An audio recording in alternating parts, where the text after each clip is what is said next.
that this is what we should do, then you are selling. Okay, so we want to demonstrate the confidence to become entrepreneurs, and then learners of good business ideas. We all have ideas because we all have challenges. Just like I said, we all have thieves. I always tell my individuals, students that I talk to, is, in my household at home, I have children that have kavubuka. Huh? Have you ever woken up and you know kavubuka? That smell that goes, ew. Huh? The youth, you know they are that. You go in your, and you, hey. Huh? Isn't that a problem? Isn't that a problem you need to solve? Uh-huh. Do we always need to go for the deals because the deals at your age may not really work? But those things that they used to work, Ebombo, Kayayana. I know me, I'm Mganda, so we use those things. My mother used to be Sarah, duka. And I'll run into the bush and I start collecting those things. As I grew up, I was thinking, wait a minute. How about if I make something out of this Kayayana, Bombo? I make it into a perfume, All these kids that are going to school with kavubuka, you just after showering. Is that an opportunity? Huh? Okay, we're going to talk about that also. So yeah, we're going to apply the principles of good business ideas. And all of you have business ideas because all of you have something that really is irritating you. Huh? It's from there that we're going to start identifying opportunities. We expose learners, successful local businesses. We're going to look at the businesses here. We will be bringing some successful businessmen in Mbarara to talk to you, to give you their side of the story, how they started. You'll be shocked. Because all these guys that are doing business around this neighborhood it's not magical. They did not start from heaven. They all started from small. We call them street smart. How do we become street smart? We're going to learn that. We're going to make sure that you guys can identify good business opportunities through design thinking. Dr. Manasseh talked about design thinking. It's going to be a lot of fun. Design thinking is iterative. Design thinking is, we're going to go back and forth. We ask the customer. We ask the people in the community. We ask them their challenges. Before you say, I am going to do A, B, C, D for the thieves, you need to know who has suffered, who has been conned, whose phone was stolen, whose goods have been stolen. Huh? How do the thieves, how do you want to deal with that? And you cannot really craft a solution unless you ask the person who is actually challenged. When I'm teaching my medical students, I usually teach fifth-year medical students. I teach them entrepreneurship.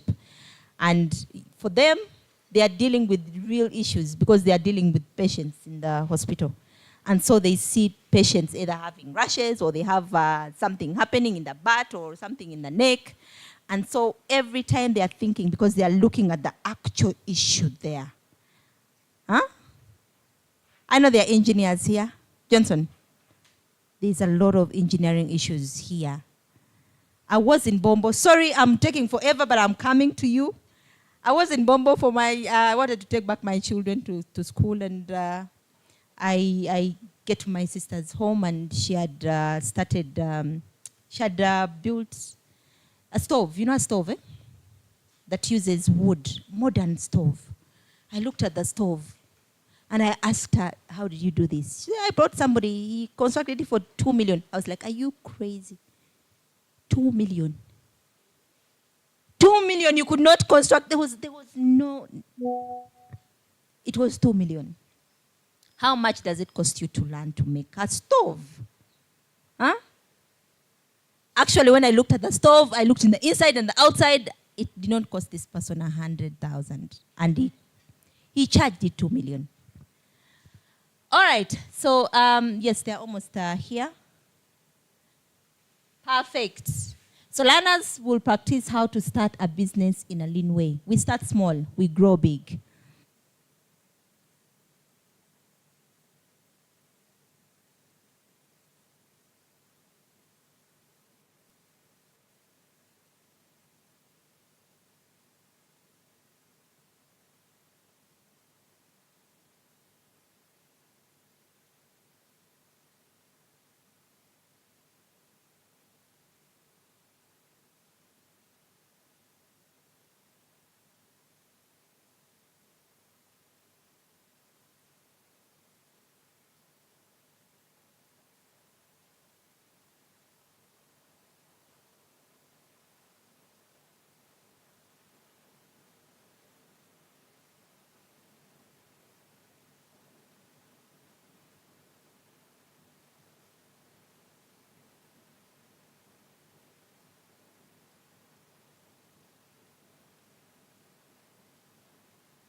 Uganda's current population? Anyone who knows the current population?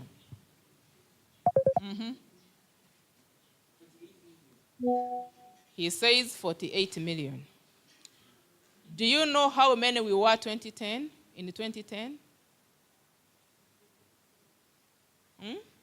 How many millions were we in 2010? Oh, I have taken you so far away. I may ask you, the last census was 2020, not so? 2014. Okay, 2014. That was the last census. The current census will be? It is this year. The process is starting in May. So when we count backwards, from 2010 we were 32 million. 2014, we were 44. You said we are now 48? So when you look at that spell of 10 years, you find that the population is not static. Every year, we keep on increasing in a number. However much people die, we keep on increasing. So we hope that by 2050, the population will have grown from 47 up to like 80 million. That is we hope for what? We are optimistic. So by 2050, we shall have many people, so many opportunities. Dr. Sarah told us that everywhere you see either a challenge, there is usually an opportunity. So what will you offer? Because you look at all those people, by 2050, if we have 80 million people, they will be eating, they will fall sick, they will need to go to hospital, they will have to go to school, they will have to go to businesses to buy items. So how would you place yourself in that in that situation? What will you offer? Where will you be? And what will be your contribution to that 80 million people by 2050? So when we are trying of thinking big, or when we talk about thinking big, basically we are talking about placing yourself in a certain scenario or in a certain situation, and then you see what will be my contribution, or what am I contributing now? I may give you an example. At home where I stay, there is a certain mad guy. So he moves at night mostly. So this night he was moving around, and he was like, everyone who stays here, every homestead should pay me 10,000 shillings for security, because I'm the one who is out and trying to make sure that your things are are protected. So for him, and it is true, every day there is some thief somewhere. But for him, he's a mad guy. But he was also looking at, maybe it was at night, 4 a.m., everyone is sleeping, and he's the only person who is moving around, and he said, but can't this be a business opportunity? If everyone gave me 10,000, if there are 10 homesteads, can't that be what? So even if a madman speaks, say you pick out, there is some sense that comes out. I said this guy is what? He thinks, because he's thinking of some solution to our problems. Because for us, we sleep in the morning, you find the car number plate gone. So basically, when you look at a certain situation, then you should be dreaming, thinking big to make sure that there is a solution. In our slide here, we see that approximately we shall be 109 people in the country. What will be your contribution? So that is the gist or the locus of our discussion this morning. So entrepreneurs will shape the future we want to see. We shall see what entrepreneurship is. Or I may ask you now, what is entrepreneurship? Because when we keep talking about it, I know some of you have, you know it, you do it, you practice it, but what is it? What is entrepreneurship? Using a layman's language, I am not asking you to define it in the book definition, in economics or in commerce or in entrepreneurship. So when we talk of entrepreneurship, what comes into your mind? using a layman's understanding, because we have one entrepreneur here, Julianne. She understands entrepreneurship as self-employment. Any other idea?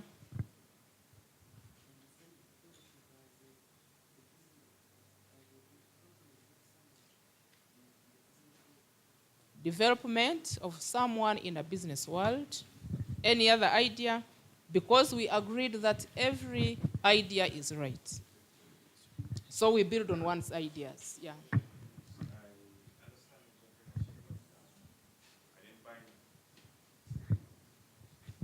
I understand it as identifying the challenges a community is facing, finding out the solutions to the challenges, and then making wealth out of, the solutions you've formed. Okay, can we clap for him? Because when we are talking of entrepreneurship, you look at what is happening around you.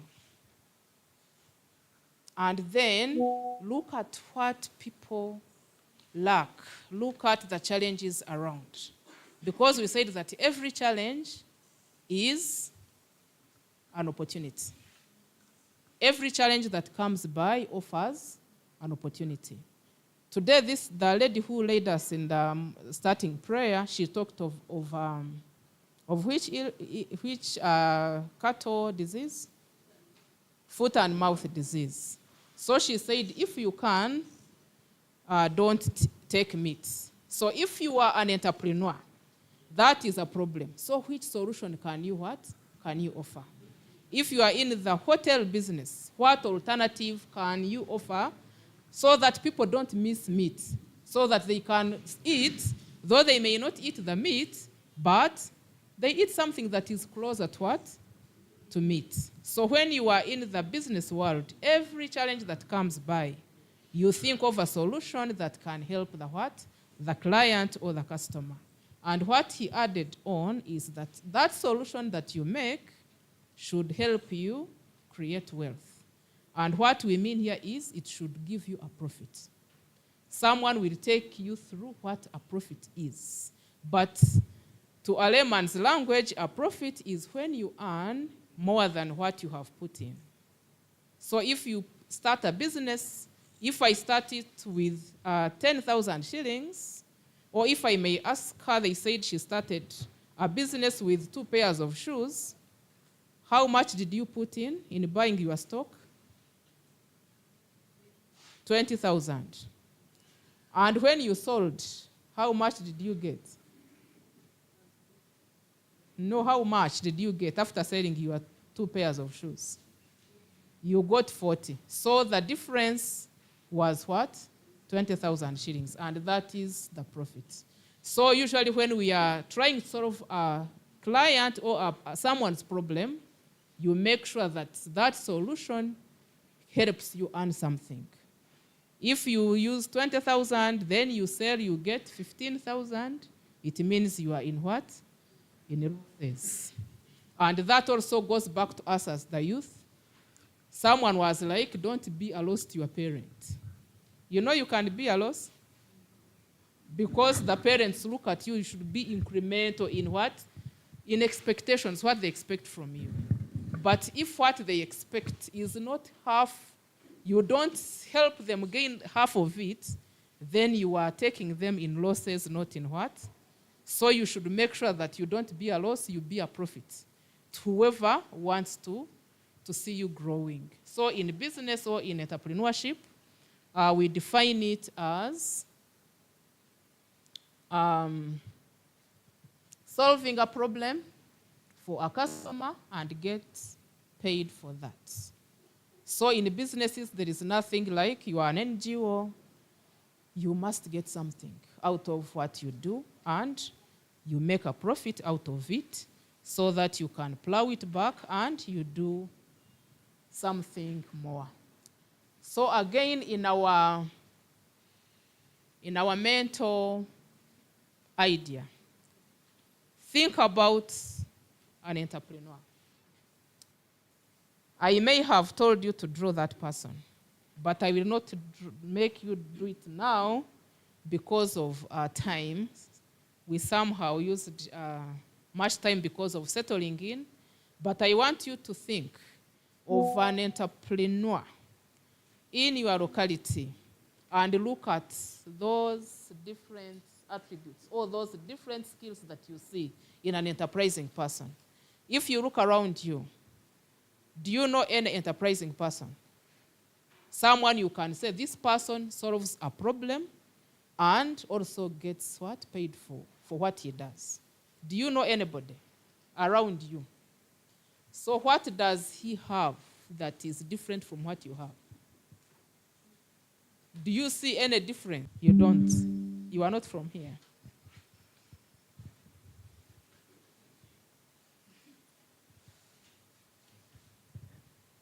Someone you can say, this person is an enterprising person.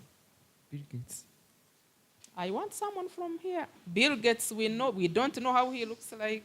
So we cannot make a mental picture and know how Bill Gates looks like. We need someone from around. Yes, please. I have my friend. He does graphic design. Graphic design. So I think when we first joined in year one, he noticed there was a challenge whereby the posters or some of the things that were designed by other people were not looking good. But for him, there is a famous person, and maybe how he spiced up his commando makes him outstanding over the others. Thanks very much. So here we get another key attribute. If you have to be an outstanding entrepreneur, you have to make something that is unique, that is different. There are so many commandos around. So how do you make sure that people come to your stall and not go to someone else's stall? So you make that commodity unique. You have to make it different, the way you brand yourself. Even the car he drives also markets him, because people, they want to associate with him. If you are buying his commando, you know he packages himself so well that you feel you want to buy his product. So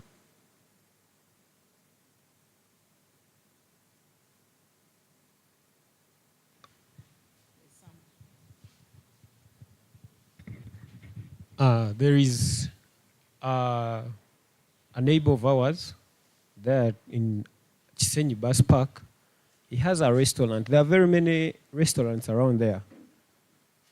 But for him, he goes to Lufura and he gets these ebinyama byomutwe, I don't know how they are called, but those kind of meats. He avoids this thing of going to the butcher and getting a kilogram of 14,000. He goes there, he brings a lot of meats, which are very cheap. So he goes there, he prepares them. When it reaches at the time of lunch, you find almost like 200 border guys around there, very congested in like a small hotel. Because the meat is very cheap, he's also getting a lot of profit from there. But he avoids this thing of going to the butcher, buying expensive kilogram, but he goes direct to the roofra. Yeah, to buy. So what can we learn from that person? What can we learn from him? He's not yet done. For me, what I learned from that person, he found a way to attract customers. So he tried to create something which is different from other restaurants by going to Lufla, buying those heads and selling them at a cheaper price, which is very, very, very good idea because he's getting a lot of profits and the customers are eating meat. They are happy. Yeah. They are eating meat.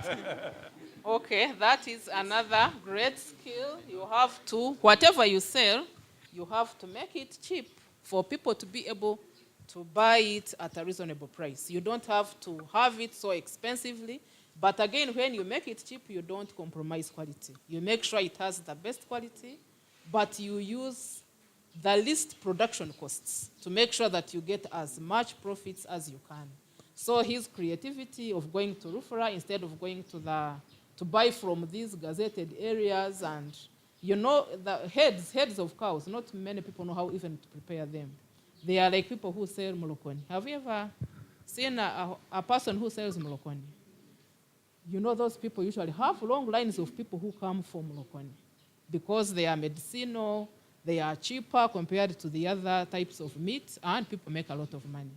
So now you are getting it. When we talk of an entrepreneur, we are not looking at these, you know, you shouldn't be regular. You know Diana's song, still regular. You don't have to be so regular. You have to make something that makes you different from the rest. You stand out of the crowd. And that makes you a very enterprising entrepreneur.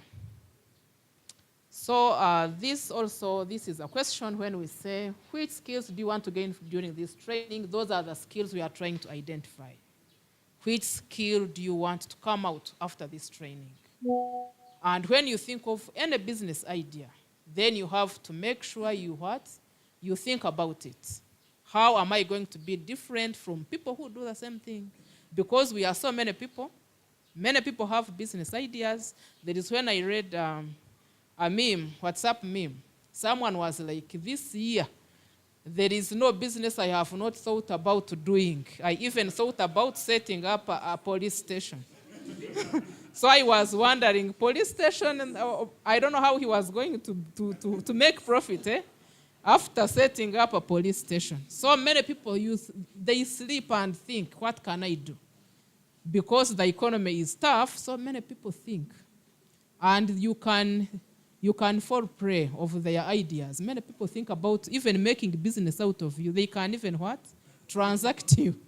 So you have to be sure you outsmart them. Many people out there, Have you received messages where people say you have won this and you need to deposit some money, and people are thinking, all those are business people, they are thinking. So you have to be there to make sure that you are also in the struggle. But the struggle you have to make sure that the business you do, it solves someone's problem. You shouldn't have a business that will create more problems. One time I woke up to find my number plate gone in the morning, and they had put the numbers. You know, they write, call this number. And indeed, we called the number. And now the guy was there pretending to be a very big boss and saying, you know, my boys, I heard they traveled long distance to come to pick that number plate. It was like I had sent them to.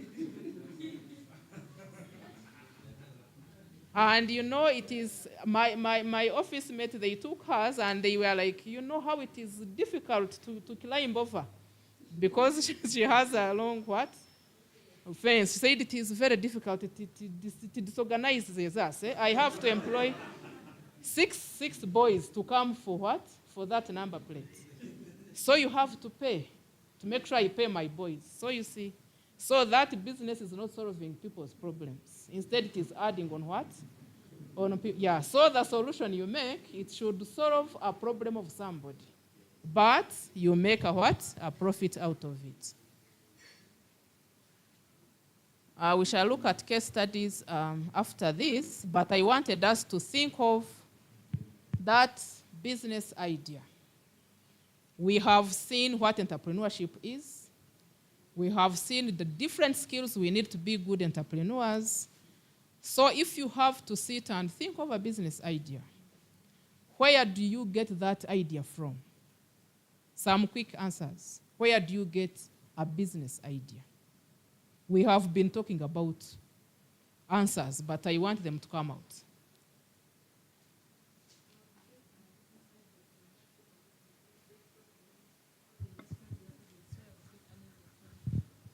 So people want, yeah. my business idea would come from people's problems. If someone is saying, I have that problem, you go to another person who's also talking about the same thing, I would get an idea from there and start solving their problems. Thank you very much. So you get that business idea from people's problems. People talk about problems. And when they talk, you get to understand that there is a problem, which is affecting not one person, two people, or three, but it is affecting maybe a bigger or a wider audience. So my business idea would come from the society that I'm living in. So like there may be a bigger demand for some things that are not around. And I would start from that and do A business. Okay. So you may be part of that community that is facing a problem. And you think, I can be what? A solution to this problem. Yeah, sometimes there might come up a pandemic like the COVID. Now, most people started making masks like during the pandemic. So you look at the solution and that is going to help you solve the problem. Okay. At times, we can start up our businesses from the raw materials we find around. You find there are raw materials available, which you can use to start up a business, maybe at a cheaper price, and make something big. We see these people who make chairs. They go and buy these coffee husks and these wood things. Wood ash, yeah. Thank you. This wood ash, they make sofa sets, and you buy them at an expensive price, yet they have bought those things at a cheaper price. Oh, that's wonderful. Someone had his hand up. If I was to come up with a business idea, I will look at demand and supply. If there was demand for something and the supply was really low, then I would come up with something to fix in the what, to try to make the circle complete. Yeah. Okay. Any other source of a business idea? Charity begins at home. So the solutions to the problems facing my own home have to come from my head. So I start from my own home, and there I'm so confident that the people at home will become my first clients or customers. That's smart.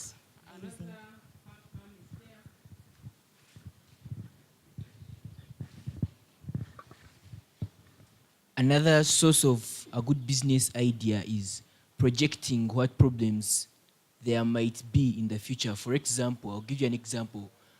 Most car companies they are focusing on building cheaper cars, but now the problem will come in at the problem of maintaining the car and using the car, because gas prices or the fuel prices are getting higher every day. So now creative entrepreneurs, for example, Musk, the CEO of Tesla, he argues that why, instead of focusing on building cheaper cars, why can't I build cars that use electricity, which will be in constant supply forever, rather than the oil that will soon be maybe depleted, and the world, the oil is not a renewable energy source.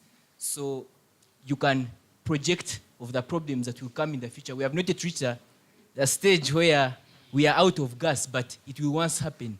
So that is an example. Thank you. Okay, so that becomes like there is a certain scholar who projected about population and food. Those of you who did economics, do you know that? Who projected food and population? Who said that at one time population will grow? Malthus, yeah. And people will what? Will outnumber the food that we have, and they will die of starvation. So he's talking of that projection. You may think ahead and see at one time there could be this problem. So you have another idea? Yes. Identifying what is lacking in the community. And you get a business idea from there, because there are some things which are, for example, Mbarara is full of schools, but no one is making chalks in the school in Mbarara. Mbarara. Yes. And they are getting chokes from Kampala. And they are from Kenya. Others are made from Uganda. But Uganda is full of what? Is full of schools. Yes. That is smart. You look at what is highly demanded but not locally produced. And you may think, let me start a chalk what? Factory. You get to know what do they make out of chalk, what are the raw materials, and you may find they are locally available. So business ideas from our communities, you can even read newspapers, you get a business idea from there, you can watch television, people can tell you, you can start from home where you come from. There are so many sources of business ideas. As long as if your mind is what? Our mind is open. So you need to have an open mind in order to be able to identify a business opportunity. And basically, I want us to go through the 4 criteria of a good business idea. Not all business ideas are good. So you need to know what makes a business idea good. Because I gave you examples of business ideas of many people these days. They have business ideas, but those business ideas are not helping community. So if you have to have a good business idea, number 1, there is a problem, there is a need or want that is worth solving. As we have already said, you must be able to solve a certain problem which is existing. But is it urgent? Is it frequent? Because as we said, we need to do what? To solve a problem which is urgent. People need that solution. And that problem must be what? Frequent. You have to stay in business. Because if it is not frequent, it may be a problem which it is just for a one-day what? A one-day problem. For example, we are here for a boot camp. Someone may think of a business idea from us. There is when we had a boot camp in Kaberevere. No, I think we were in Katukuru. And I wanted some facility of mobile money. Among the youth, there was some girl who had that business, and she had come with her phone and she helped me transact. But that solution, that solution or business idea is not frequent. Maybe there were not many of us who needed the what? Yeah. However much it may have been urgent, it was not frequent. So when you talk of a good business idea, it should be urgent, but again, it should be recurring to make sure that you stay in business. If you solve a problem today and tomorrow that problem is not there, then you may think of another what? Business idea. So when we talk of a good business idea, it should be a solution, but that solution should be urgently needed, but again, frequent. Then number 2, it should target a specific group of people. Not all solutions are for everybody. A solution you make is usually for a certain group of people. If you start, if I may give an example of a printer business, if you are in this photocopying, where would you locate it? Photocopying business and selling stationery. You put it where? Near schools. So your target population will be what? Schools. You don't get that business and you put it on the border stage because they will not need it. When you want to have your business idea around border people, put there something that they will what? They will need. And what would they need?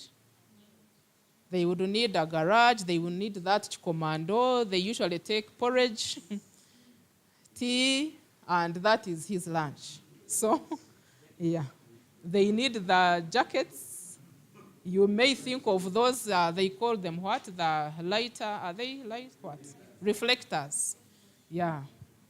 So when you are looking at a business idea, then you have to think about that specific people you are targeting to serve. And if you find that the customer segment you are targeting is not large enough, or it is not expanding, then you may think twice before you what? You set up your business. So that's why we say the customer segment has to be large, it has to be growing, and they are easily accessible. Make sure that they easily access you or you access them.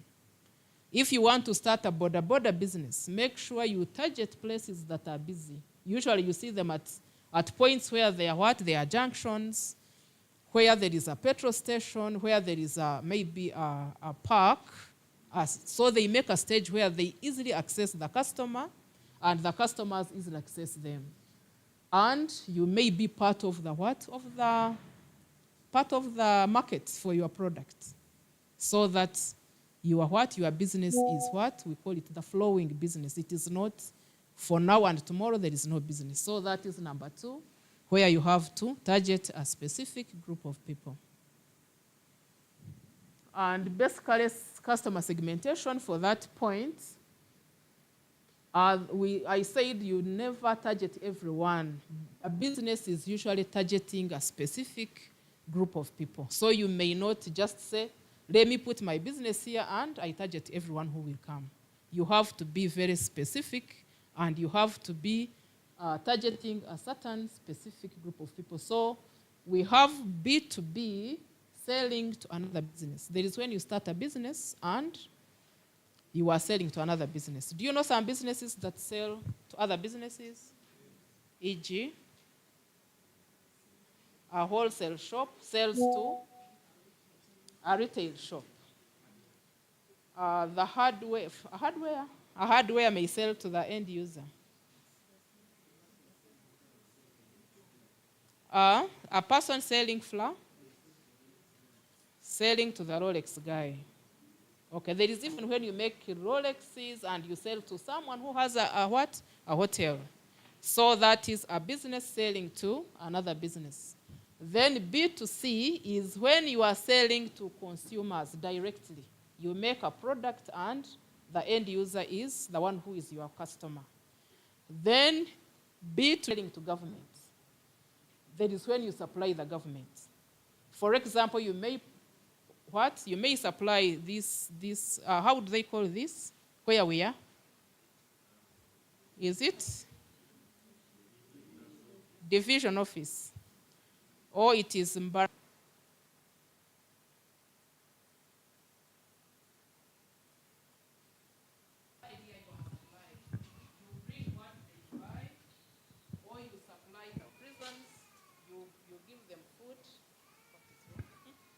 You give them food, you give them items to use, and they buy from you. So that is the B2G, and that is the segmentation we are talking about.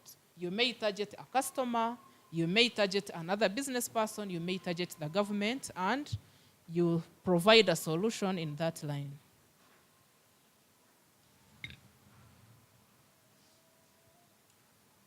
So we were on number 2, then number 3, your idea solves the problem better than existing solutions. And that is what he said when he talked of the buying the head of the cow, and then even the examples we got. The business person tries to be better than other people in the market. So if you are selling, or if you have that business idea, it should provide a solution that will be different from others. So that is the having a unique value proposition. I want you to understand what we mean by having a unique value proposition. We shall look at what do we mean by that. Unique value proposition. What makes you unique from the other people who may have the same or similar businesses. And basically, when we are talking of the uniqueness, we shall see that slide, but I may take you through that before we leave that slide. It means you have to be unique. That is the difference you have between you and your other person, you should make something that is different. And the difference comes from the quality. The difference comes from the price. It comes from being able to outcompete your other person that is being accessible. And they should opt for your product. If there are many products here, someone must, do you have a specific border guy you use on a certain stage? So think about what makes you select James other than John when they are all in border business. So that is the unique value you are looking. Maybe the border guy washes his jacket. Have you ever sat on a border guy's motorcycle and he has not washed the jacket, and when the wind blows and the jacket is covering your face and you are counting minutes when you should be off that border? There are some who even take alcohol, and by the time you sit, you didn't know that the guy is drunk. But you have already sat and you notice when you are halfway the journey. So will you use that border again? So if you want to have that uniqueness as a border guy, you have to be clean, you have to be trustworthy, to make sure that if we bargain for 1,000, it is what you will take. You have to, by the way, even riding well. You are not rushing, and you know the traffic rules. Even you have that umbrella in case it drizzles. So that is what when we talk about the what being having that unique value proposition, and again the convenience. There should be that convenience in accessing that what, in accessing you as a business person. So when you make any business, or when you have any business idea, make sure you consider the unique value proposition. When we are in class teaching, we also tell it to our students. I'm teaching a class of 100 students. The question I ask is the same, and you are going to all answer the same question.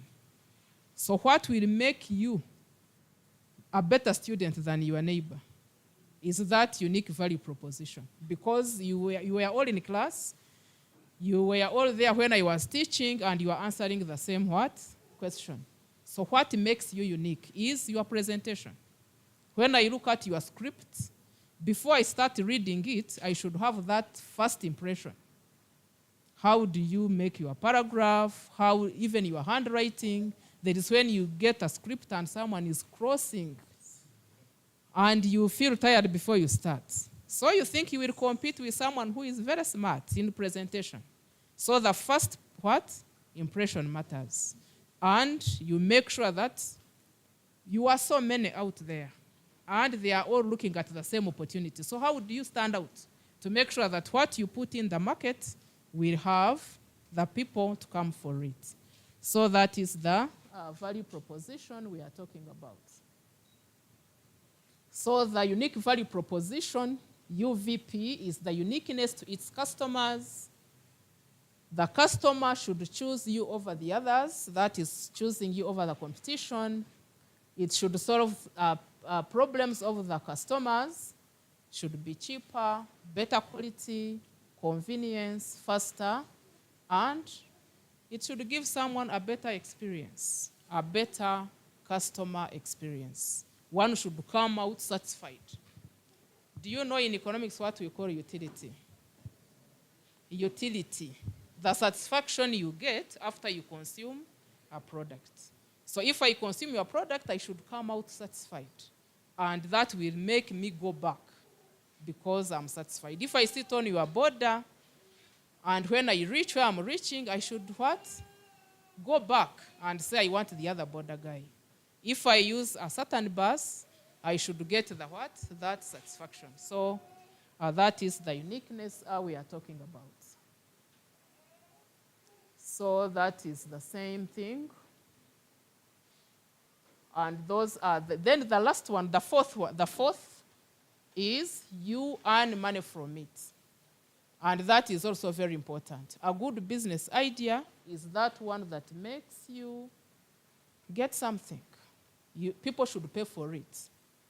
And you become a business person when you what? When your income is more than your expenses. So those are the 4 criteria for a good business idea. If you have to start any business, you have to what?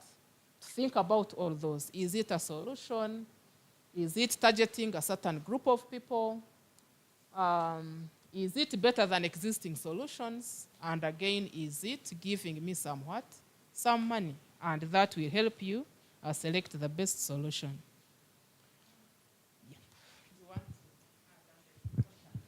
Oh, I thought you were still here. Thank you so, so much, because I wanted to build on what you had. Can we clap for Dr. Adi here? Now, there's somebody, actually a group of young people that I've always wanted to even just interact with and have a conversation with.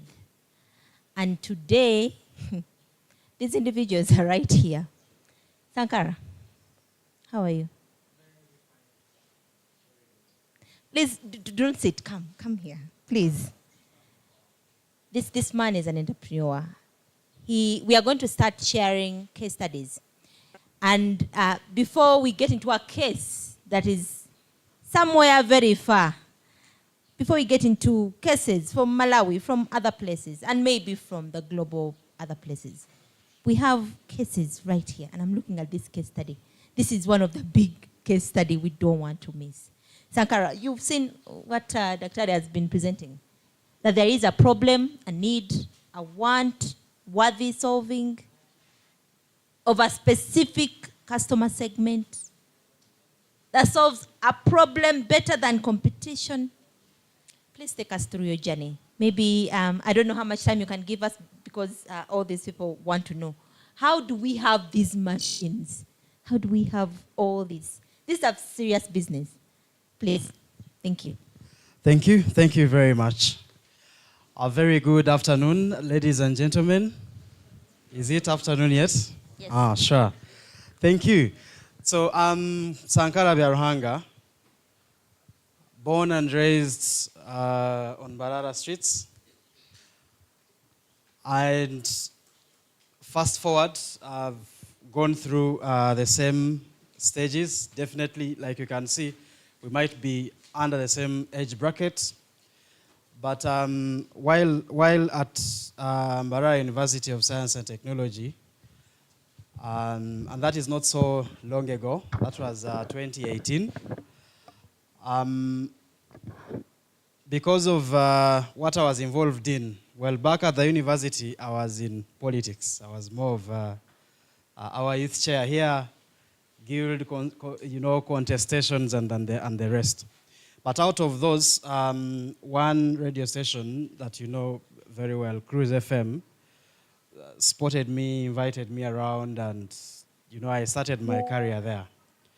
So out of that, alongside books and whatever, of course because I was doing IT, we get introduced to the line of pitching, competing for grants and the likes. And now the mind started switching from the politics side to the innovation side.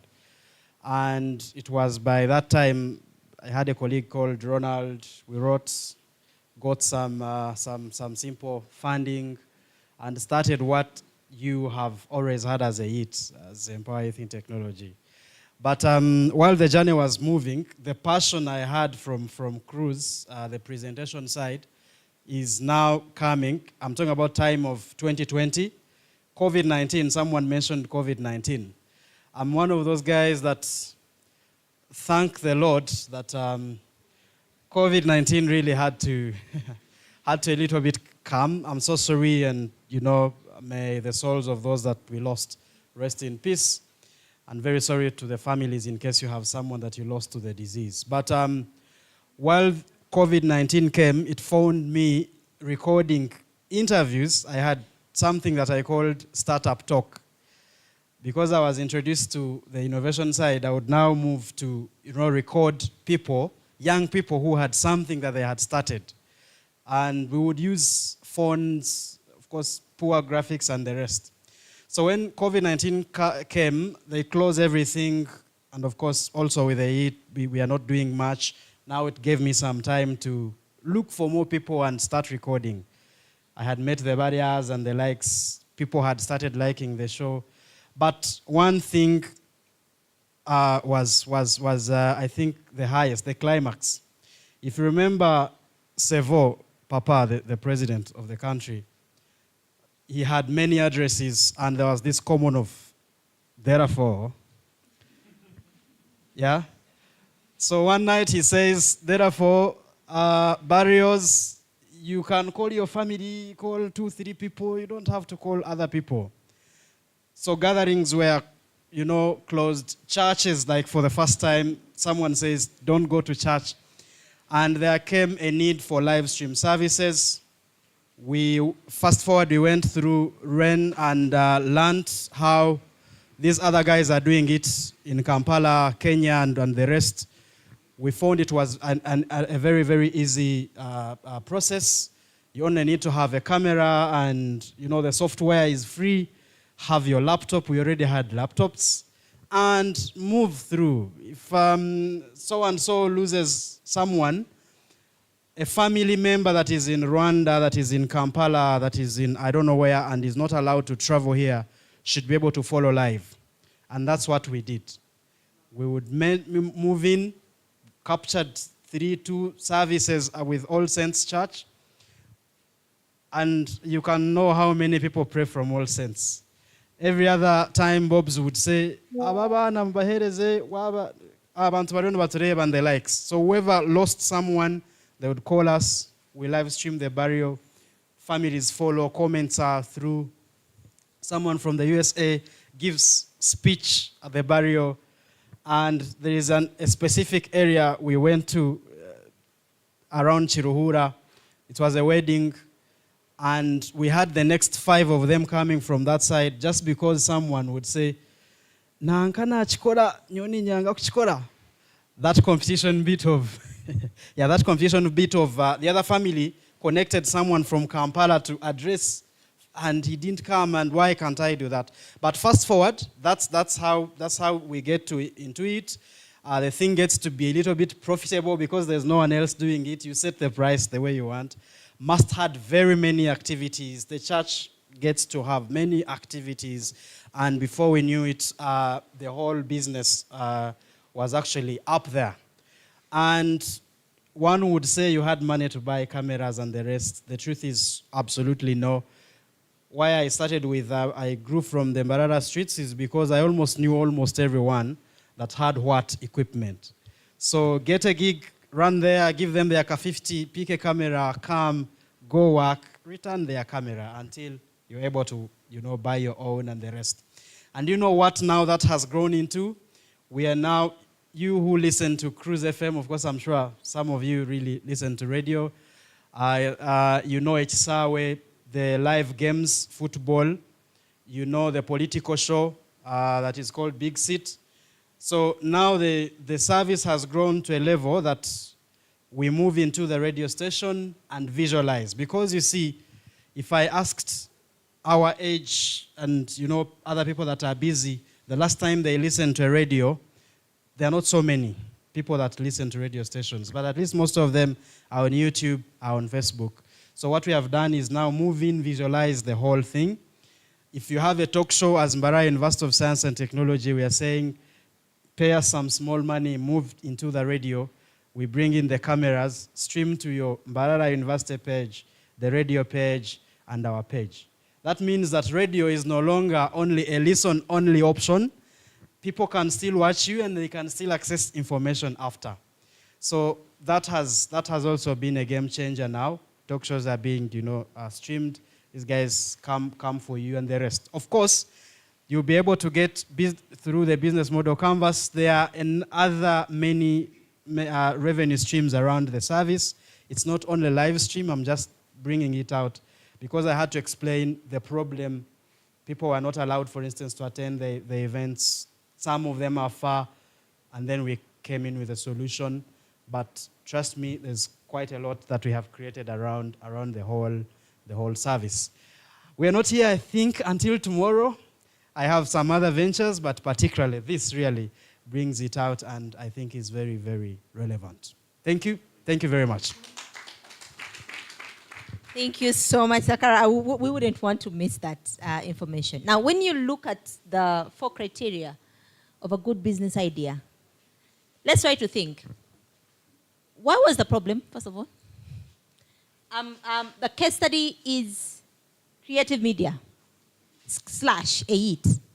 What do you think was the problem that they were trying to solve? Because there was a serious problem. Has anybody paid attention to what the problem was? The problem was they were not allowing public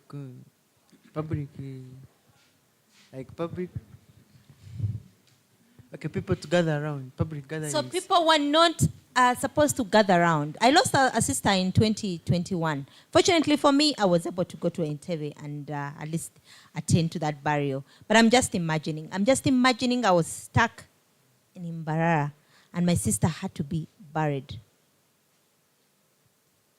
I think I would die. I would have wanted so badly to see what's going on. Wouldn't you? Imagine your mom is, and you're in Gulu, you're stuck there, and you cannot even just say bye from whatever. I know some of us go to church and, we are fanatics of church.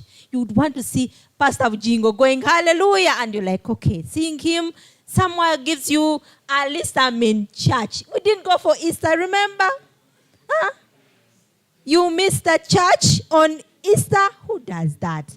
These guys really benefited from that. And I think it was a beautiful moment to bring this product.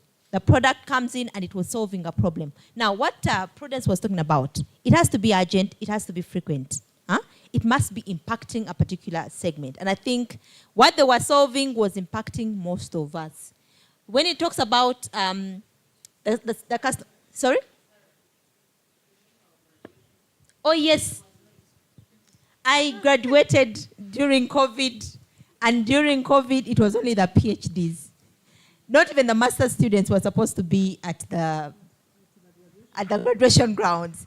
And the graduates, diplomas, so I think it was the moment when me and her, we had, there was no noise. So I graduated with Prudence. Now, that time, imagine you're home and they're reading your name.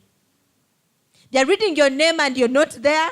So they live streamed for us. And at least if they call you and you're seated together with your entire... I had a students I was supervising for my MBA. And they told me they sat in a bar during that graduation. So when they called their names, they were standing and they were waving. So all these guys were there to stream live. And I think it was very important. Your idea solves the problem better than existing solutions. Yes, there were some solutions. Like what? That you can pray in your home and, that was a solution. But sometimes you'd want to pray with the others. When I'm Anglican and wherever, what was his name? Luwalida, Church of Uganda, Namirembe, whenever I would be preaching when it's streaming live and they say, Tuimirire, in our homes, I'll tell my daughter and my sons, we stand up, right? Yeah, because we're part of the church. And I think these guys, they were solving the existing solutions. And were they earning money? Yeah, they were earning money. Actually, I don't know, Sankara, are you coming back on Friday? Because we would build the business model canvas around this case study. Clearly, there is money. Huh? Show us the money, Sankara. There must be a lot of money. And yes, they are still young in the business, but I know the cars these guys are driving, they're not cars of professors, they are serious cars. Huh? Why? They have identified a challenge, they have a business opportunity, they took it. Now, before again Sankara leaves, there are a few things I want to ask. Because Prudence presented earlier on questions of how does this person look like? Did you get this question? Draw an entrepreneur's person. Draw an enterprising person, which represents the relative skills. When I look at Sankara, does he have a big head? Does it look any different from us? Huh? Okay, so there are a few questions. Where is the mic? Give that man the mic so that I can actually ask a few questions. Sankara, what time do you wake up? Well, I used to wake up earlier, but these days 6 a.m. What time did you wake up? Some of us came here at 9. Okay, he said he used to wake up. I know when he said nowadays I wake up at 6, people are saying, what? 6? What? So that means if we used to wake up earlier, that would be... Well, there's a gentleman I follow.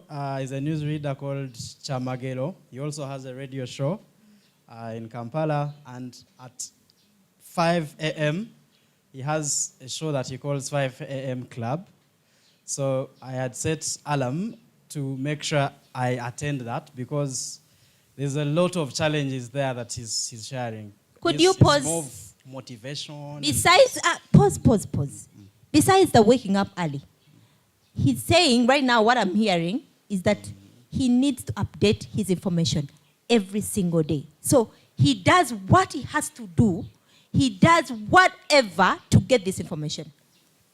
Sacrifice the sleep to make sure he's up at 5 to listen to some... Did you hear that one? Is it me who heard? Sometimes we have to do what we have to do, right? You want something, how badly do you want it? Do you think things are going to come from heaven like manna bar? No, the guy is waking up at 5 to make sure he's updated and is listening to something that is actually improving. Early riser is somebody who updates his knowledge. Sankara? Yes. Okay, besides the waking up, take us through your typical day. You see, it's multitasking. He's doing this and this. Besides the did you see that? Did you see what he was doing? It's multitasking. What else? Yeah, so thank you. It's going to be a 6 a.m. wake up. Do a few, what people call chores. Get ready, come around. Well, what has changed meanwhile is that then it was entirely about me, the entrepreneur journey. But because of what I was doing, you know, there's an innovation hub called Innovation Village. So they reached out and I took on the role of community manager. So I don't know whether now my day is a little bit taken by the professional side, but it's going to be entirely that. Wake up, come around 7 something, get there because I now have to give time to Creative Campus. We have, meanwhile, a work plan that we would have maybe created, for that week.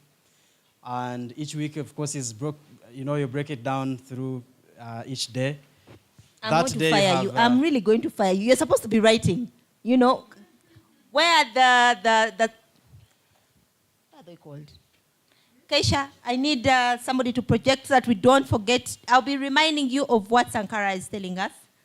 His typical day, he wakes up very early, but also something that is now talking about is that there is planning for the day. He does not just wake up. I need a paper so that he does the writing. Planning, he does a lot of planning. Did you hear that? Yes, sir. Sorry to interrupt you. Continue. I feel like you're making it, you're mentioning it in capital letters. Really? Planning. But it's okay. So that is it. We have something that you have to achieve like almost each and every other day. So between 7 to typically 9:30 is to kind of follow up because we have kind of delegated. We have a number of people. Each one maybe is working on something. A little bit follow up, post around the groups as a reminder. In case there is anything that was not completed, like previously. That I'm talking about creative as creative. That's the time you need to kind of follow up, work with Keisha. Very, very, very hardworking, and the rest hardworking. of the team. Yes. So, yes. So, and then beyond is basically Innovation Village, and again, it's again around entrepreneurship, youth programs, the activities that we've got to do. you kind of summarize now what you must, achieve before the day goes. It's going to run like that, usually like a programmed robot or something. Lunch at 1, 2 continue a day. Now at exactly 5, laptops close for the village, and we go back to creative to make sure we follow up on what we wanted to achieve again and what we have, say, in the next, I don't know how many hours, I'm talking about the next day. That is it. So that makes up for a week, and the week makes up for a month, and just like that. So yes. at creative, that's when you do the editing. Now I can see the video is running. After this, for us, you're going to be like, Sankara, where is our video? We need our content. We need our content. We need it today. And you will produce it. Huh? Sure. How many people do you employ? We wouldn't want Oh, the okay. word Okay. employ. I work, yes. How, But I the work people with, the team, yes. Yeah, our team is a total of 13. Good. Right now. Because we have other focus areas. It's not only media. We have tech development. We are building some tech solutions. We also have engineering. We have some hardware projects that we are working on. We do a lot of consultancy.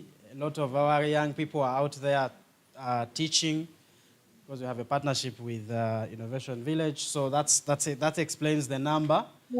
But we work with many more other informally. Yeah. Okay. Yeah. How does an entrepreneur dress like? I'm looking at Sankara and I'm thinking, did you draw an enterprising person? How are the eyes? Are they very big like this? Are the ears are supposed to be normal? Then I'm asking myself, what is in that head that gets him like thinking of all these products? Sankara and team think of products like almost every day. It's like the minds are never settled. What pushes that mind to like, for you, every time we call about, entrepreneurs, sorry, I usually go for, CITT, Camtech, and I always see your team coming forth every time. I see him every time. It's the same people again and again. And I'm thinking, what's in that head? What gets you going? Like, it's like there's a simple, I don't know, maybe insect that keeps going, this project. What gives you that extra eye that gets to see every opportunity? Wow, thank you very much. I didn't know that there is actually that extra eye, but it's a little bit selfish. I'm not a planned kid. I'm not a planned kid. There's a lot to change back at my place in Chitagwenda, quite a lot. And I've grown with my dad, working hard, like, they're working hard. My dad is a tractor operator at Stock Farm, if you know Stock Farm, Bazadi. So you can tell how that gentleman is working hard, like all through. And he's the guy who told me, money is not in these things. You're not going to be paid 12 times a year, especially, whatever figure it is. You might want to think of something that is going to give you money without having to waiting on someone. Of course, it doesn't really mean that the jobs are not, cool. He says you're going to get that, but as entandikwa, get something, post it here, or develop your networking and the likes. So it's more, the push, honestly, is more selfish. I want to be a good guy at 40. I really want to leave some kind of nice work. But beyond that, it has grown to impact. I want to die a statesman. Again, I'm using a lot of I, but it's a question of, at the end of the day, by the time, for instance, you're either dying or anything, could there be someone who says, I am because that guy started this or helped me? Because I can authoritatively equally tell you that I am because some other people started some programs, some other people are doing some stuff. So it's more of the impact, and I would actually choose those two, yes. Did you write attitude there? I'm wondering whether you've written attitude. Have you had attitude? When he's talking about attitude, some of us, we are who we are because there is an attitude. Yeah? And Sankara doesn't want to live without creating impact. Do you want to just be another human being? Another Munyankole, and yeah, when things close in, you're dead and we're like, oh, Bambi, sorry. And nobody's thinking, oh, I am who I am because Sankara did A, B, C, D. But also, in his story, I'm hearing there is a lot of exposure thanks to his father. Now, if our fathers have not pushed us, it's going to be, we're going to do something about that. We can do something to push ourselves. We build experiences. So he's built experiences again and again, and there's somebody who is pushing him. Thank you so much for that story. Is there anything you need to add to this?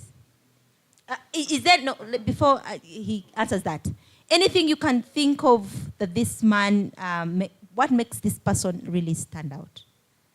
That you think, okay, I think he has this trait. I'm pointing to the various traits of an entrepreneur. Not that he has a big head or big eyes, or he's putting on a suit, or Jesus, Sankara's shoe is no more. Huh? So what do you think are those traits? We want to point to these traits, things that make this person really, you know. He thinks big. He thinks big. Some of us look at that camera and they're like, oh, baba kakwata batia, oh, baba kakwata batia. That won't bite you. Huh? So he takes the journey of, okay, there is an opportunity here. Were you born with a computer in your hands? Well, no, not really. From his background, I don't think he's the typical kid who grows with, you know, mom is giving him a computer and is learning computer by... What time did you learn computer? Because if you're an IT guru who is doing the editing and all that, at what age did you say, okay, hey, huh? You know, some of us fear, you're like, touch the computer. I see students in the university when they've just come, freshers. They get into the lab and they're looking at the computer, but where do they switch it to? This, like this, like this. And then she decides to, what time did you start? Well, I'm sorry for people who went to Nyakayo or secondary school, but in my HSC, 3 weeks to the exams, because I had ICT as on my combination, that's when we were brought a certain stranger with some 3 computers. We went through it, went in and sat for the exam. So I would largely say me feeling the computer was actually at Barara University of Science and Technology. Yeah. Did you hear that? So it does not matter. I thought for you, you guys are lucky. Most of you are holding those smartphones. You even know how to do. I actually have a maid who also does. Everybody knows computer. Really? Okay, he knows computer at university, and guess where he is. See what he is right now. Anything else, Sankara, you have to summarize? Oh, thank you. It's a simple one. Ladies and gentlemen, I think we have to take for each and every word she says as simple as serious. It's not more for motivation or anything. I am nowhere. I just know where I want to be, and I hope really we can be able to get there. It's as simple as you've heard these guys say start and start and start. That is always, you know, when we meet with Artures and the likes. And some people, of course, make jokes on social media that those are motivational speakers, but the truth is, it's going to be able to find you. You see, we are doing this, but UNDP, if you follow me, recently posted the UNDP visiting us. And the project they are looking at is being able to get this at Intare School because of the new curriculum within the schools. Get this at Intare School, get experts, have them present before the camera live, and the same is being, you know, live streamed in different schools, maybe 20 within the region. And someone from Kashekuro Primary School is following live, and they can be able to ask this gentleman here, because they don't have the facilities or anything. So it's not yet through, but should it go through, it will definitely be a game changer. And you see, we started with as simple as startup talk, recording someone. But you can see the direction it's going to. It can be, that alone can be scaled to universities and the likes. It can go to anywhere. So we've just have to use whatever that we have, the smartphones that we have, the fact that your internet and the likes, there's... Introduce you to, you're doing a good job. I was about to fire you. Thank you. We are going to introduce, I think the next is going to be another case study from somebody. Joseph, is it another case study? Okay, so Joseph is about to come in, but maybe before he takes the mic, just like what Sankara has been talking about, we've been running boot camps in several places. And there's a place, although these kids didn't take it up, but yeah, the first thing I told you about the thieves. Remember the thieves that I told you about? So these kids had seen the thieves. Because when we sent them into the field, they came back and said, the farmers are really struggling with the thieves. The thieves come and take their meat, they take their cows, their produce. And I think it's a beautiful problem. Isn't it? Who is saying it's not a beautiful problem? Do you know what a beautiful problem is? You really see there is a problem, and anybody for whom you solve, when you solve that problem, you earn money. Yeah? So these kids knew they were thieves, but when they came back and they started to break down, what are we going to do? They started, thinking around so many things, what are we going to do? But there was an idea that came through, although they never took up that idea. But I thought it was a great idea. So they thought, wait a minute. What if we got drones? How much is a drone? So I told them, who has a smartphone, just like all of you, most of them had a smartphone. They go on a smartphone and told them, okay, let's go do shopping. And they started shopping. You go Gigi, you go where? Jumia. Which other platform? Amazon is even too far. We are talking about Ugandan here. Jumia, Gigi, all those ones. They started going shopping.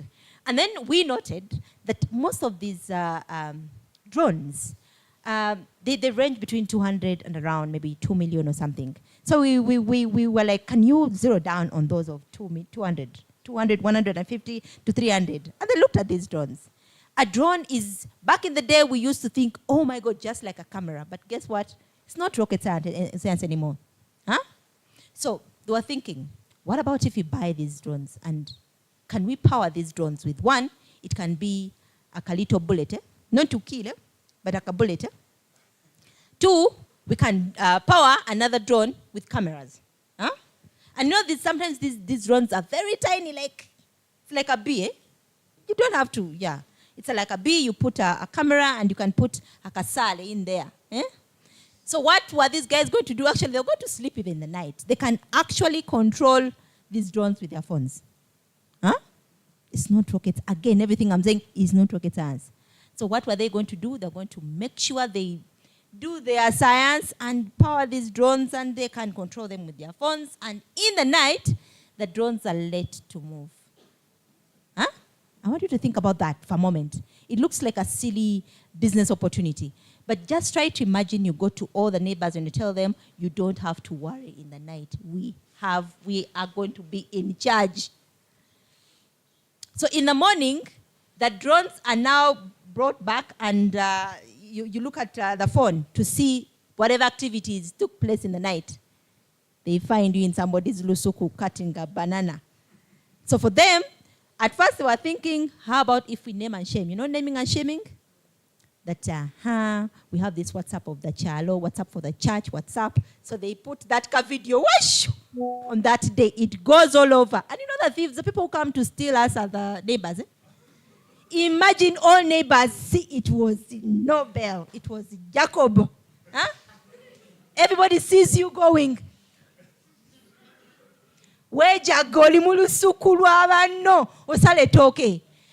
Now imagine that the villagers start to see who steals their things. Whoever they see, has to leave the village because everybody, imagine even your girlfriend, your mother, it's a shaming. They may not actually take you to prison, but it's a shaming. If, for example, the drones work for a full month, do you know how many people they're going to nudge? You know what nudging is? Nudging is twisting your brain. Eh? I don't know if you've ever been in a city that has a lot of cameras. You don't even scratch your butt because you know, camera kaja kundaba. You don't adjust your bra because you know the camera is seeing you. Now imagine that everybody knows that in this neighborhood, there are drones, and the drones run in the night. For you, all you collect is 5,000 from every neighborhood. Do you know how much money that will be?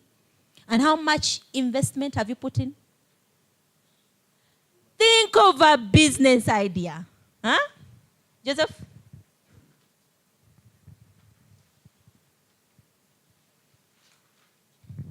Thank you so much, Sarah. Once again, my name is Joseph Chitagenda, and I'm from Uganda Industrial Research Institute. Now, the first thing before I forget is I want to share with you an opportunity. This bootcamp is a stepping stone. Number one, it gives you an opportunity to think of an idea or to enhance the business that you're already working on.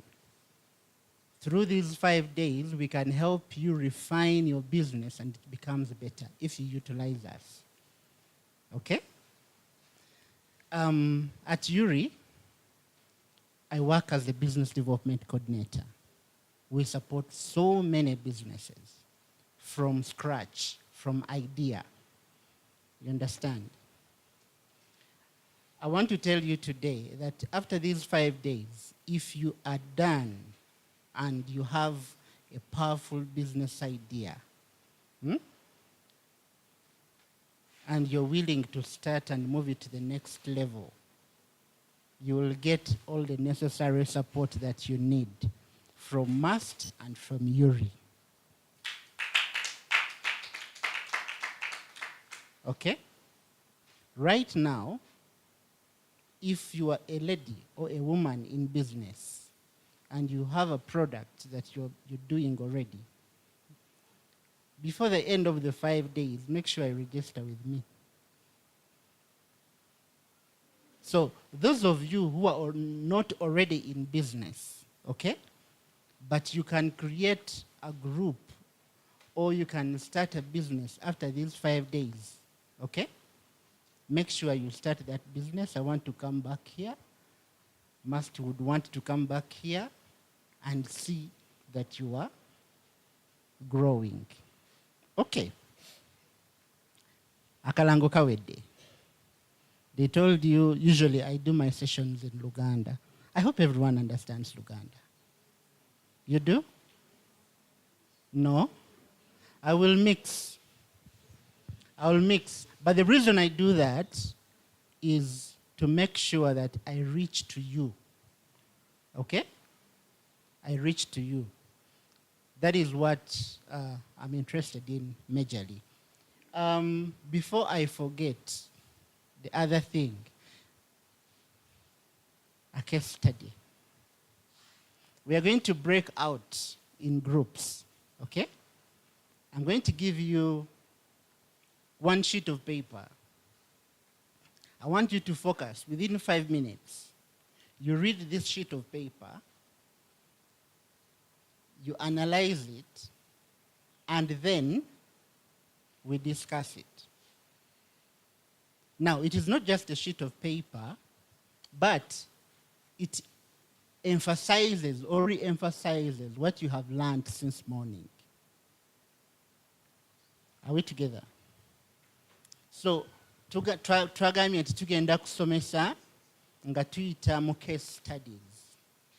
Case study emu ebadde Rio ng'omuntu waali eyatandika business. Omuntu oyo ne mumulabako n'ababuulirako katono ku gye nvuddewe era ne business ez'ekyokutuuka weetuuse olunaku lwa leero. Ebimu ku bintu bye mumuyigiddeko oba ku bintu byempulidde ate nga ffenna oba oli awo bitufaanana oba tubiyiseemu nti nze nagenda okuyiga okukozesa kompyuta nange nga ndi ku yunivasite eri ewaffe mu kyalo ekyannamukaaka gye nnakulira tezaaliyo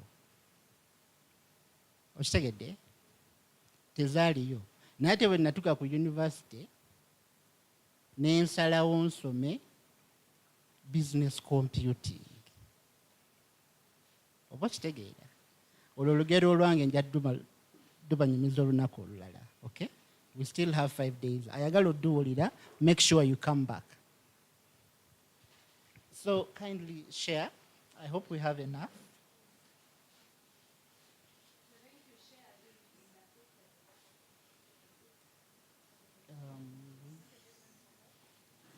Can everyone have?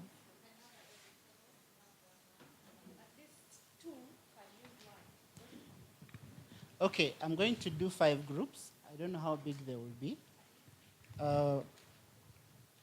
You'll mention 1. 2, be louder. 3, 4, 5. Okay? Now 1. You start. 3, 5. Okay, you start. 1, 2, 3, 4, 5. Don't forget your number. A number joyogedde togyerabira. Okay? 5. 1.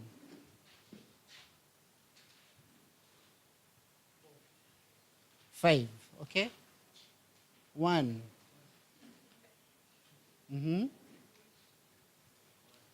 4. You're 4, okay? 5. Okay? Have you told me your numbers? With that here. Number 1, 2, 3, 4. You're 5. Number 1, 5. Okay? 1. Is there someone next? Okay? 3, 5. Number 1.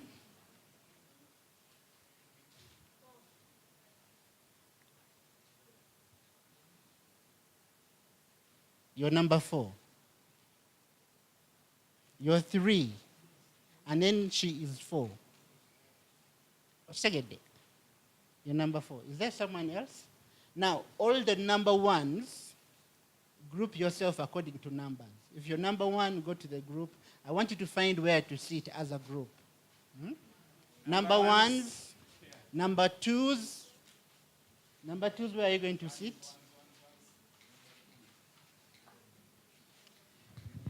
Number 2, eyasoose ali awe. Kati ba number 2 abalala mwenna mudde wano. Number 1s, come here. Kindly stand up.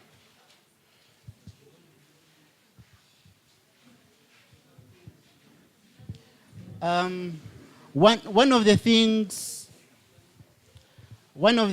I want us to learn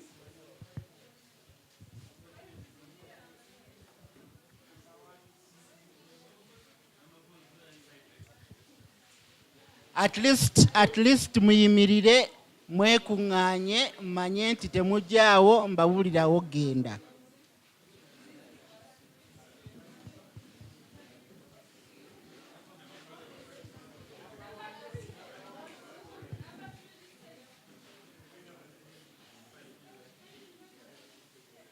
Number 2 is here. Do you have your case study already?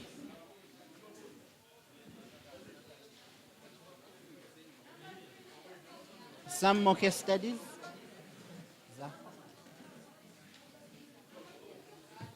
Okay.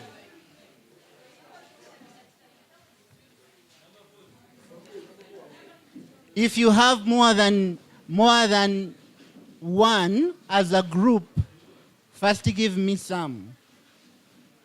I want every group at least to have 1.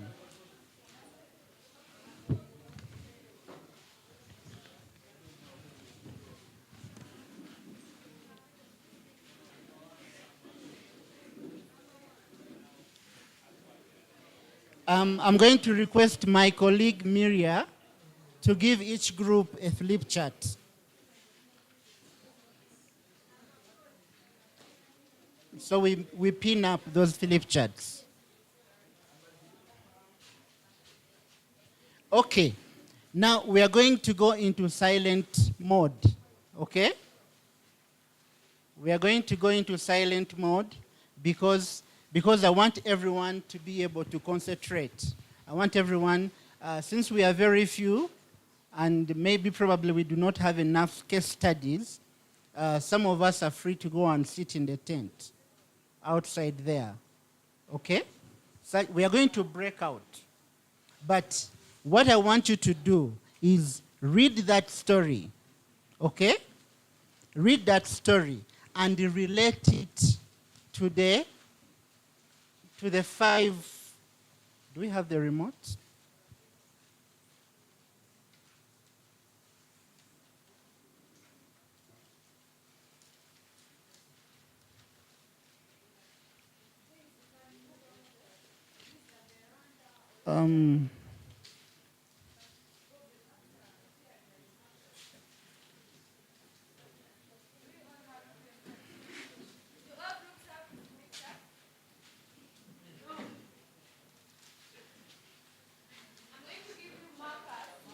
Okay.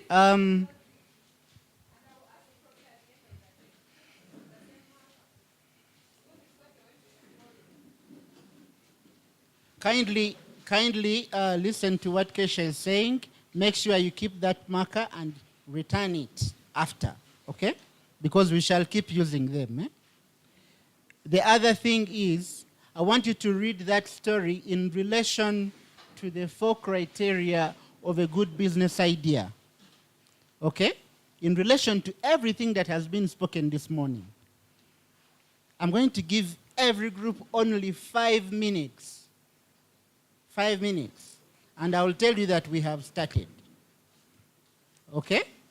So if you do not remember the 4 criteria of a good business, make sure you note them somewhere. Because as you read the story, there will be a flow. Okay?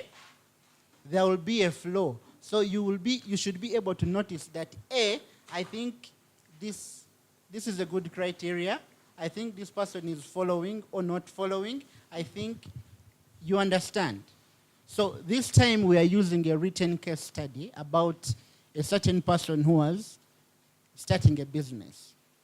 Earlier, we had a live case study where the person who started the business was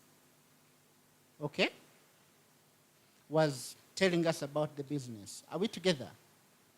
Now, when we start, every group will come and present, okay?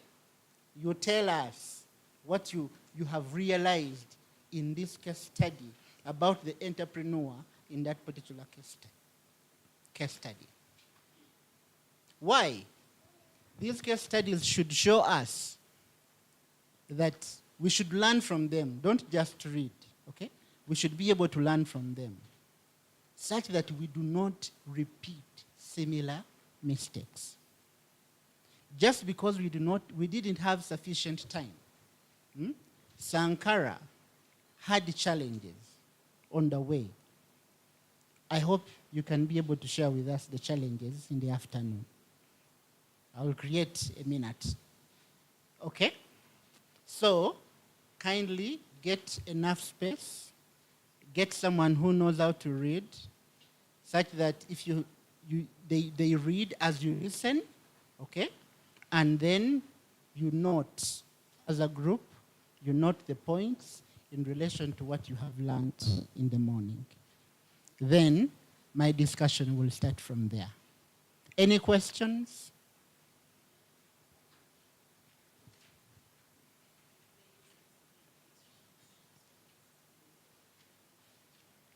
Sure.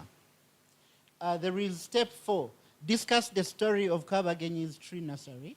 Kindly answer those questions or discuss through your members, okay?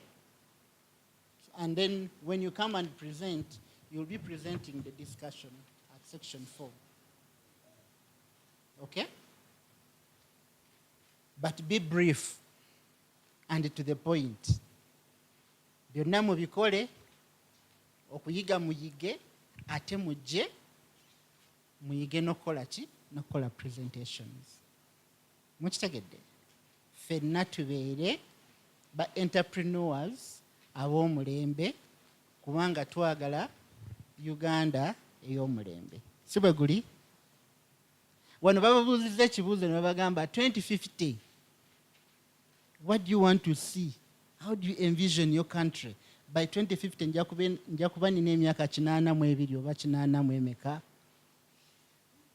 nga ntandise okukootakoota. Kitegeeza ki? Nti gwe ali wano olwaleero olina okuba nga okola nze byenkola ebisingawo.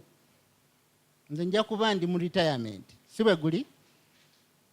Kati gwe omuvubuka ali wano olwaleero gwajja okuba mu ngatto zange oba oliawo gwajja okuba omu ku batandisi ba business abakukutivu mu Mbarara olwa conference eno oba olwa bootcamp eno.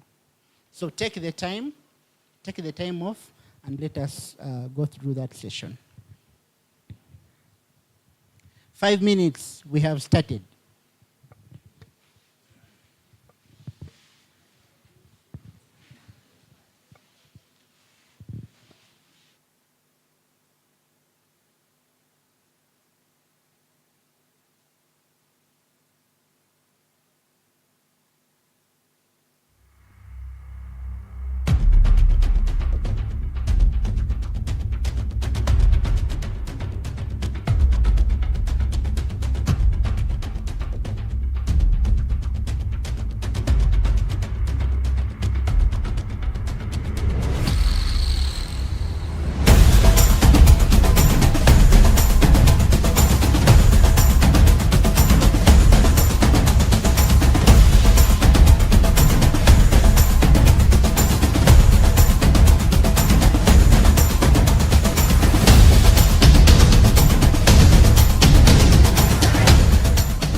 support her family, according to the story. She wanted to make money to support her family. So in that case, she decided to establish a tree nursery. Now, we are looking at reasons why her business initiative failed. One, the idea of the whole business was not meant to solve an urgent or frequent need. She decided to establish a fruit farm together with a wood nursery bed because it entails fruits and eucalyptus, so that means she would supply fruits and wood seedlings. But these were not very urgent and they are not frequent in her society or the area where she lived. Then two, she lacked enough information. She didn't do her research throughout the whole business because you realize as the story goes by, many of her seedlings dried out because she was not ready, she had not planned for the diseases and the like. So she lacked enough information because she had not done the research.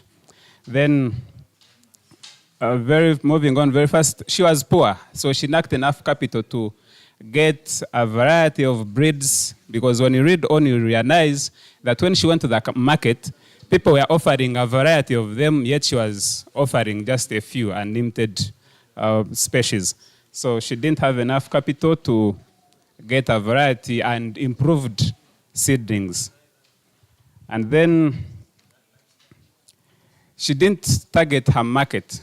Usually when you're beginning business, make sure you have some savings, do enough research about the market, that is the demand and supply, and then also you consult people who have been in the business so they can help you on the do's and the don'ts of how you conduct the business. Thank you. Any questions for group one? There is a question, but I want that one to come before the other. I mean after the other. Any questions from you? Yes. Thank you very much for the presentation.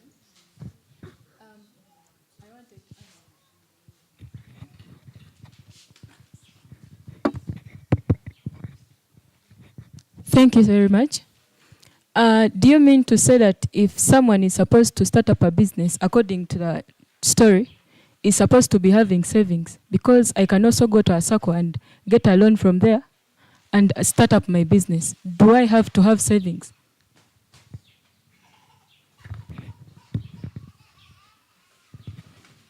Yes, you must have savings because loaned money according to the case that we are undertaking, she didn't make enough sales to cover up what she wanted. So imagine she had taken a loan. She would have collapsed right and then. Thank you. Any other question?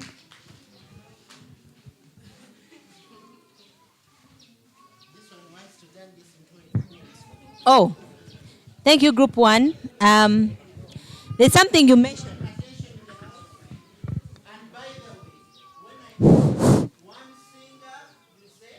One song.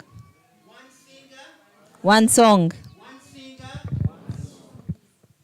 That simply means that you have one finger already at the front.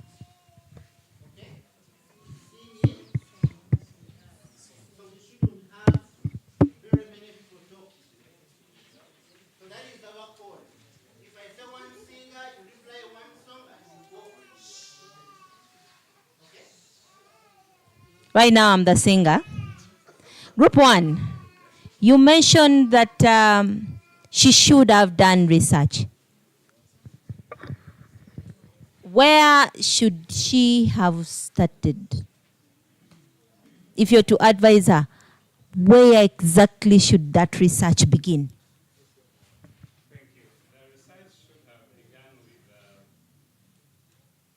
the community, realizing the need of the community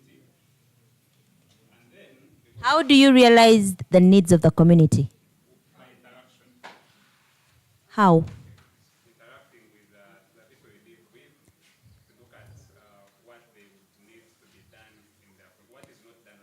So there are about 7 things you're mentioning right now. Observation. In other words, how would she go about observing? I want you to go deeper.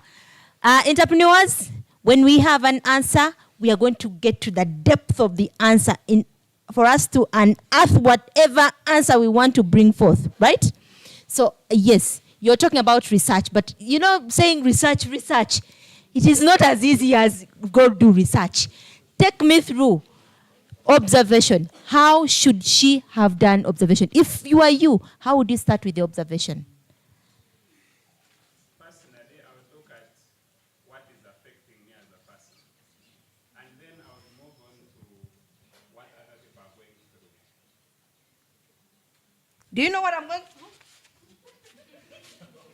Look at me. Look at me. Do you know what I'm going through? I don't think so. Let's go deeper. Observation. How should she have made up her observation? That is one technique of research. But how exactly should she have done the observation? I pause there. Let me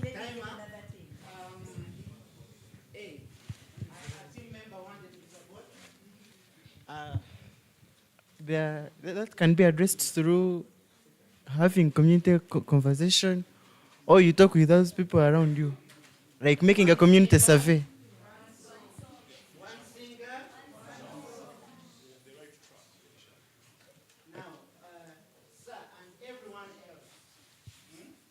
Use the microphone, put it closer on your mouth, okay? And speak with confidence and loud enough. Okay, the answer is through having a conversation with the community members and having engagement, and you always have your goal inside. You know what you want, but you go ahead and talk with the people, then you address the problem which they have. So I hear interview. You go talk to the people and then you address the issues they have, right? Yes. So you think Kawageni would have gone out there and talked to the people in the community about the trees they want to grow or what? What the trees they want to have in their own gardens and compounds, not growing any tree anyhow.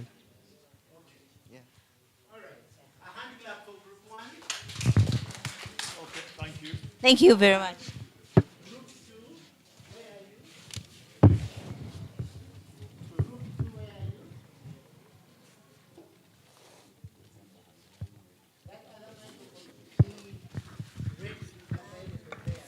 A little off.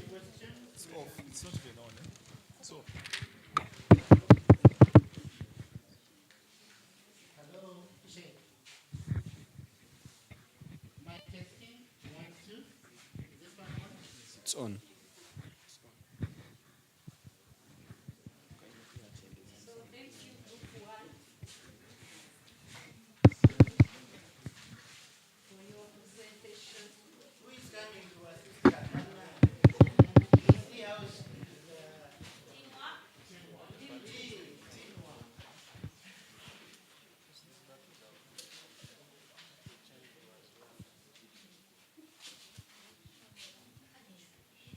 So thank you, good one, for your presentation. So for us, when we read the story and internalize it, so that over question one, why was Kawageni initiative not successful? So one, this lady had no experience. She saw those.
Pass a certain road, you see someone doing a business, and to you, you think, I can also do.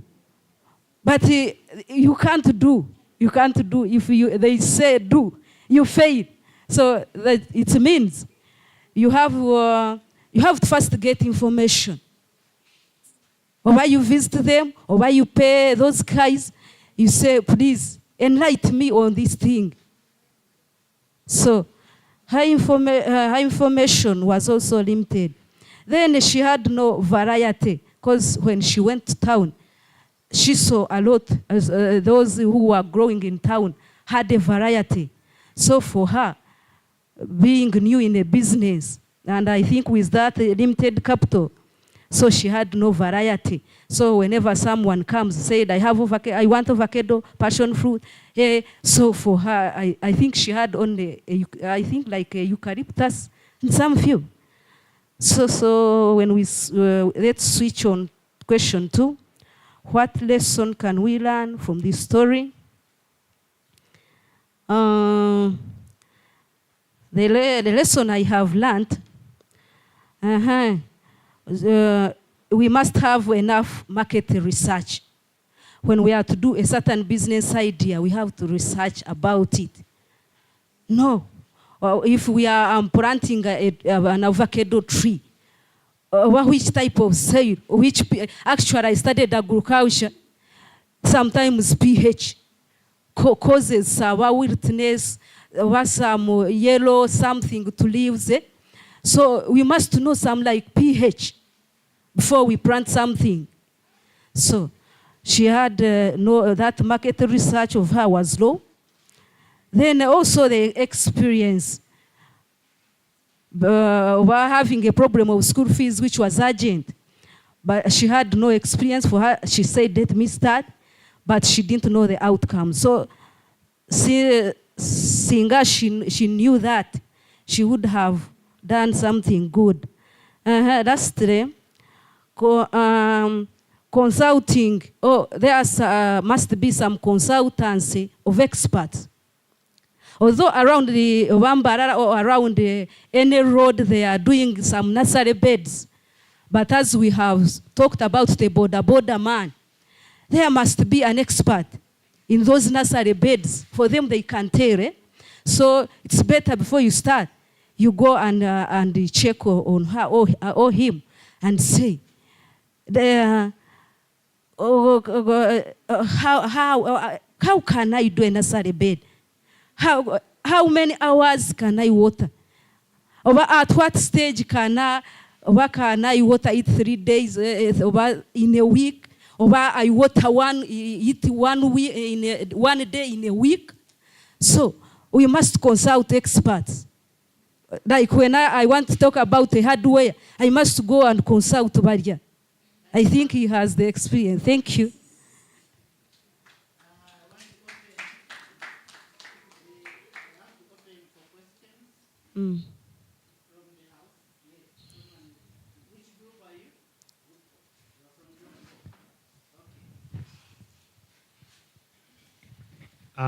Madam Speaker, I want to ask about something you've wrote there that she had no capital. To me, I think this lady had saved her money because they say she used all her savings to buy machete, hoe and axe at the market. And I don't think there are other, I think those are the major equipments. Are there any other equipments that she wanted to use? Because these ones are major. She had saved. Because I think that thing of capital, she had capital, she had... So. Thank you for that question.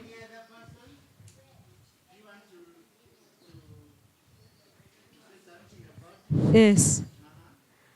So, you see, my statement is, she had no enough. She had some capital, she had, but which was not enough. I'm not saying she had nothing. She had, but which was not enough.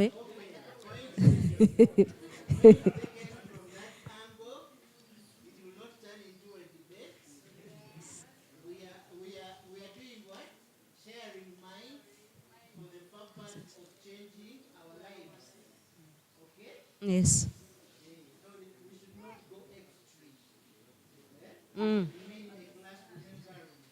Okay. Thank you.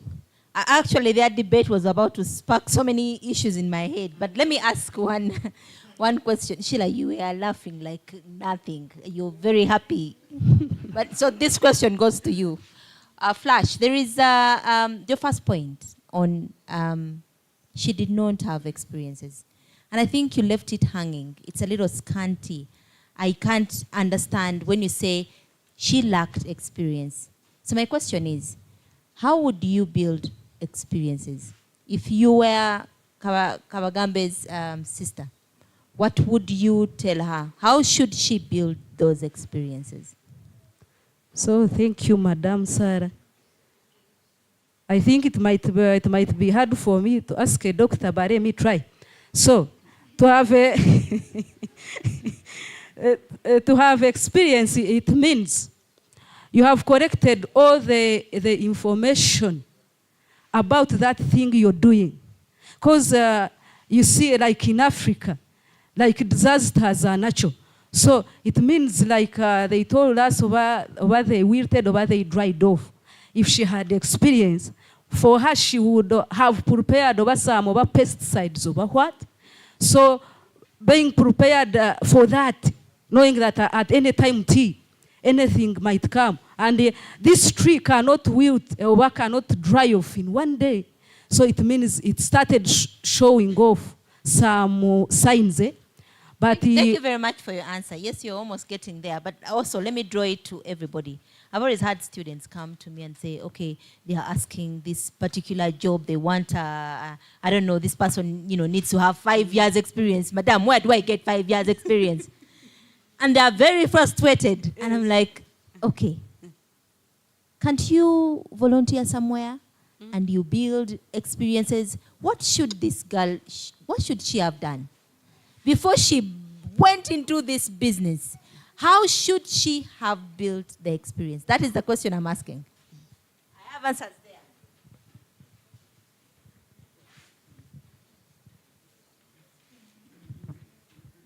Thank you, Madam Sarah. As I think, like the way she would get experience, like touring around and seeing the way people make their tree nurseries. Yeah. No, if you go and see where they make them from. Around the world. Then you can also go and get one of the machines that make the glasses. That's what I was. Thank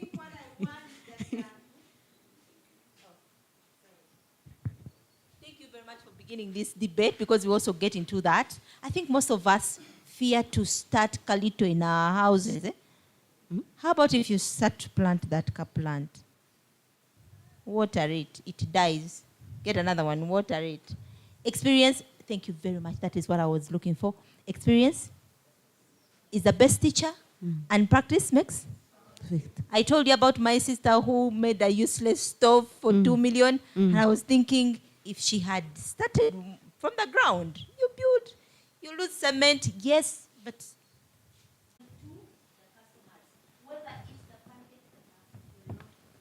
they will not come back tomorrow. You just still are beautiful. You're in a rush because you have seen people are naked and you want to make clothes. After people putting on the bikini and they go,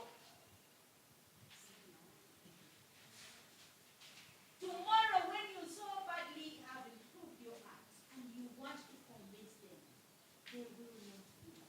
You just killed a beautiful opportunity. Thank you for your answer. Rushing is going to kill your business. Actually, I want to add on to that. Before group 3 comes, there is something I realized and I noted.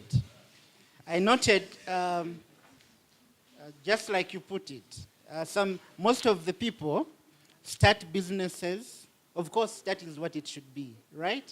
We start a business to solve a problem, right? But the challenge that is here is that we rush. The idea, the concept that there must be a problem is fundamental. You understand? But many times, I will give you an example of when I was in primary school. I attended a day school for the first 5 years. And I used to go to this primary school, and we were not doing so well at home. For me, the best I could carry in my teen, actually from nursery at that time, probably they could do half a chapati, okay? And in my bottle, they would put for me sometimes water, or they would put some orange juice, which didn't have enough sugar. No. Listen. Eh? Now, you're going to understand why I'm saying isn't doing well. Okay? Now, I had friends. Now, for them, at the front, an example of these shops, those shops. You have a shop at the front, and then you sleep behind. Okay? Now, I had a friend, for them they had a huge shop, kind of a supermarket. But it was one like that, but huge. And then they would use the behind as their home. Now, every morning, when this kid, my friend is going to school, the mother goes to the shop, picks a ribena. You get what I'm talking about? Some cookies. And every day they would bring something totally different. Was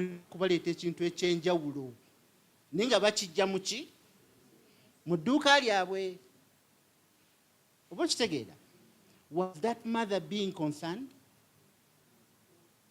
She was, in her understanding. Not from the entrepreneurial perspective. Ono mama yali ayagala omwana we okulya obulungi, ayagala omwana we okulabika nga wa class, ayagala omwana we oba okitegeera kye njogerako. Naye kye bataamanya nti edduuka baali balyeriira buli lunaku.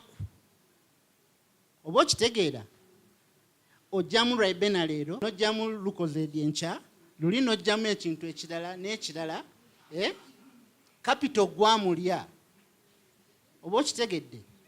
Ffe waffe maama gye yagendanga emmanju mu lusuku, n'ajjayo oba doodo, n'aleeta katunkuma, ebyo ebitawooma. Oba okitegedde? Bo baagendanga ate mu dduuka. Leero ne bawulira nti baagala kulya ku kawo, ne basena kawo mu nsawo, ne batwala emmanju ne bafumba. Ne ne basenayo akawunga leero ne basenayo n'akaceere kagamba nga yo sowaani yaabwe ebaako enva endiirwa n'ebintu ebirala emmere esukkamu emu. Si bwe tukola mu communities zaffe, business ne bagirya. Oba okitegedde? Bwe tutyo bwe tukola ne twettira bizinesi zaffe.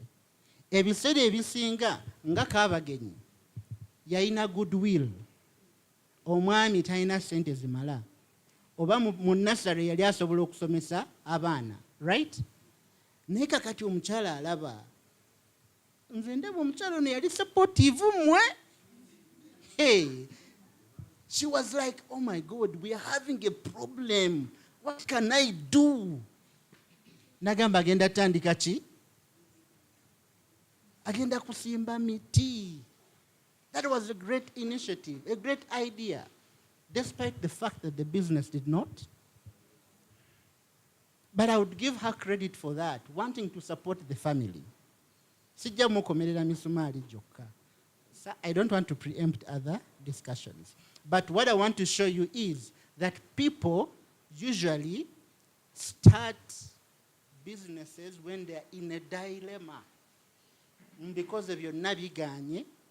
So when you start your car business, mwe mulina okuva renti ow'ennyumba yo, mwe mulina okuva transport akutwala gy'olina okugenda, mwe mulina okuva. So we should desist from that mentality. You should look at a business as a baby. A woman carries this baby for 9 months, right? And then they give birth. They carry, they nurse the baby. For how long? Before the baby starts to go to nursery. And then they continue nurturing this baby. After 3 years of nursery school, then the 7 years of primary school, then the 4 years of O-level, and then the 2 years of A-level. Then university. Okay? And after university, probably when this boy or this girl gets a job, that's when they can be able to buy a kilo of sugar for their mother, right? Now, how many years are those? About 18? Huh? And this mother is waiting for this child to grow. Why don't entrepreneurs in our communities have the patience to wait for their businesses to grow to a certain level, and then they start recouping from there? If you must, you know, situations can arise when you don't have anywhere else to get the money, right? So you can get money from the shop, but make sure you pay back that money to the shop. When we will start now mentoring you in your business ventures, these are things we shall have to tell you. You should be a disciplined entrepreneur. You get? I know you will come and say, naye mba sirina kyakola, nonyeza emirimu gibuze, nkoze bwenti kikoze bwe kiti, nkoze bwenti byonna bigaanye. So where do you want me to get the money to eat? Eat that money with wisdom. Otherwise, you will continue seeing so many shops of that nature. Nga zijjudde ebibox omutali bintu. Naye nga batimbamu bibox. Oba kitegedde? So, bwe tusoma case studies zino, tulabe ensobi z'abantu bano ze bakola, such that ffe bwe tutandika ebyaffe tetukola nsobi ezo. We don't have to do those mistakes. That is why we are laboring to give you stories of other people, case studies of other people. That is why we are trying to encourage other people to share these stories with you so you can learn from them. Are we together? Group number 3. Sorry, before group number 3 comes, As you're mentioning the challenges of others, I'm looking at this woman. Like she said, the lady had an emergency of school fees. How does school fees become an emergency? How? Why? How did it become an emergency in the first place? Huh? How many schools are there in Uganda? But you know what this lady does? She takes the child to a very expensive school. And now she needs school fees. Huh? As if Rebishuri Primary School was not closed. Now, as entrepreneurs, I think we make this error. You want a phone because a phone is not a luxury anymore. It is a necessity. We need a phone. Huh? But what phone? Why should you buy a phone of 3 million? You've just started the business. You want a phone for how much? 5M? Why? What are you going to do with this phone that the phone of 200 cannot solve? Is it a call if you advance like Sankara and then you need deeper IT on that phone and a big IGB or whatever, maybe you need a big camera because you're doing this job, go for it. Invest in it. It's okay. But why do you need a phone for 3 million? Huh? You need a school Taiba for 4 or 5 million, and then school fees is on the, and you say it's an emergency. So one of the challenges that this lady had, I know we've had group 1 and group 2, maybe, I don't know, maybe group 3 would have identified it. Why do you take people in expensive places? Why do you buy expensive makeup? Huh? The earrings, woman, for 2 million, why?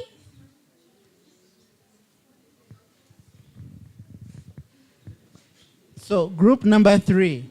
There is a lot we can discuss out of this. Group number 3.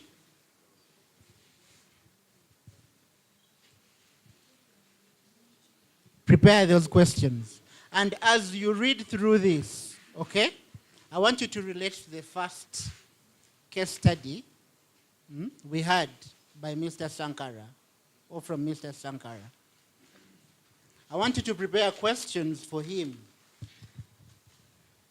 Probably in the morning you weren't sharpened yet to be able to see and question certain things. I hope that in the other session, you'll be in position to do that. Now, we're going also to have another case study. We shall be watching a video. Today we are giving you 3 case studies.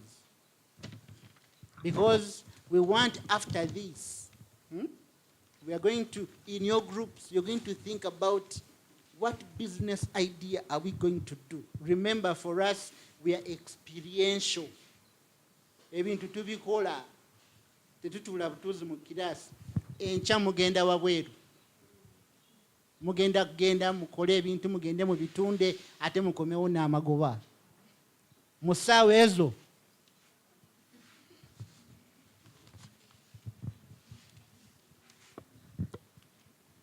Thank you very much, Mr. Joseph.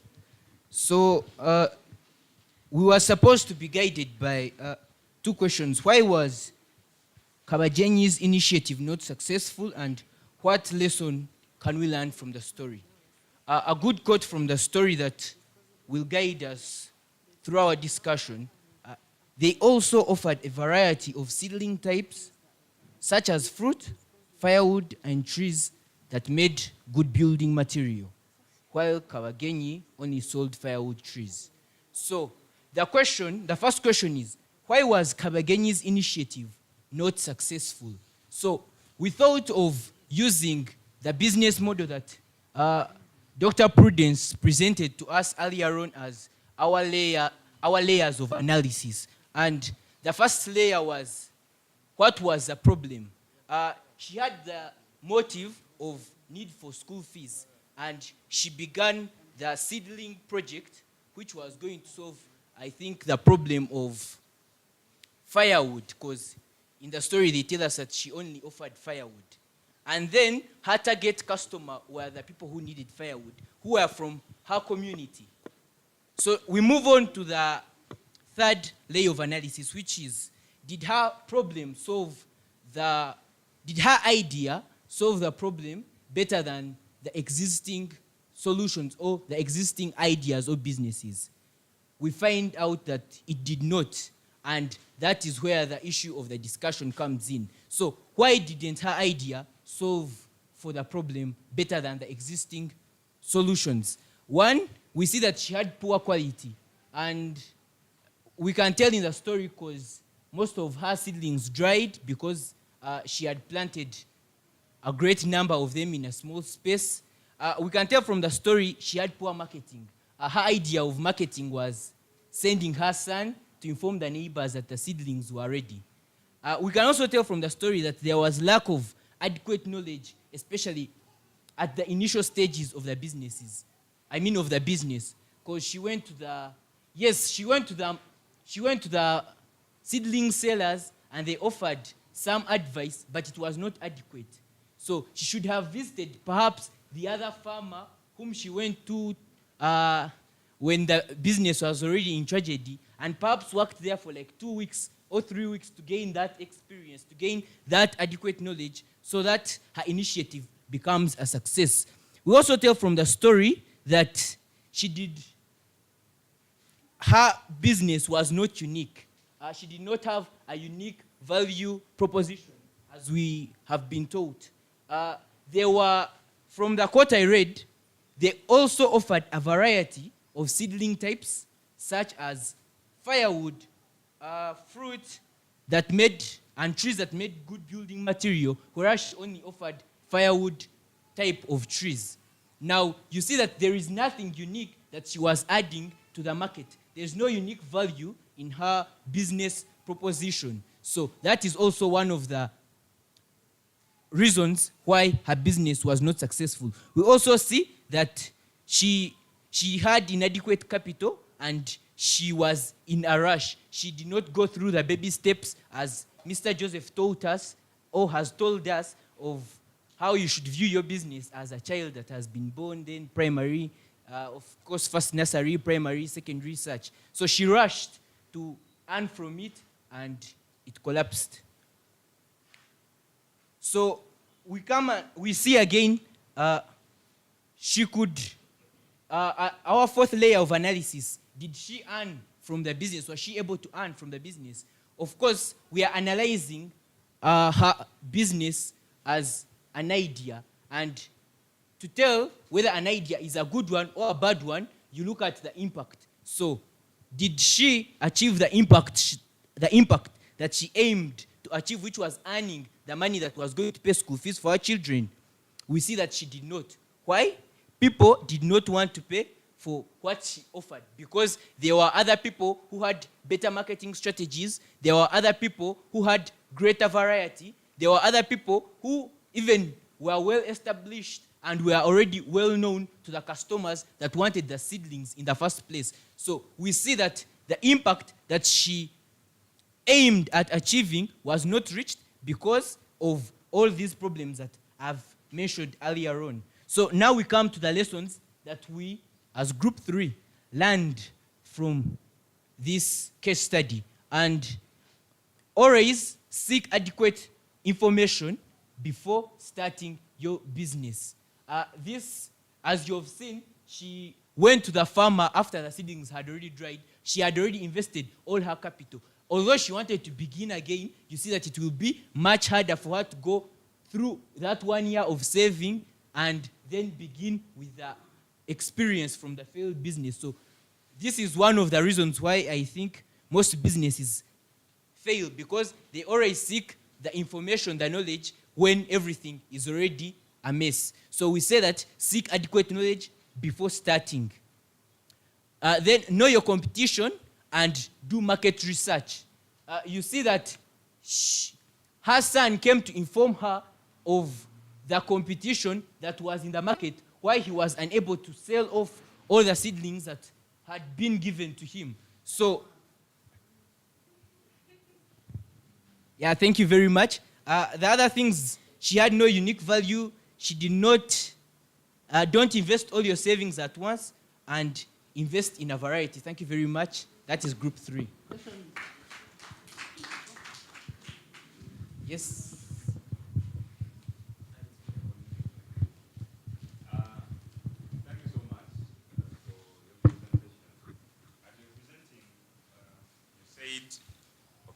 You said she rushed to earn from the business, and that's what made the business fail. But according to the story, did this lady earn from this business? So maybe clarify on that. I said she rushed through the steps of beginning the business. She did not do adequate research before beginning the business. She did not do all those steps that are needed for the business to grow into what she required it to be. So she rushed in that perspective, not in the other.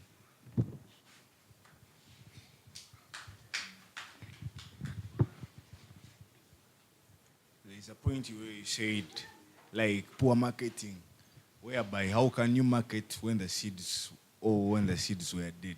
Because we are all down. That is also not factual, because in the story there are some that survived. They are the ones she was marketing, but she also had poor marketing strategies and capabilities.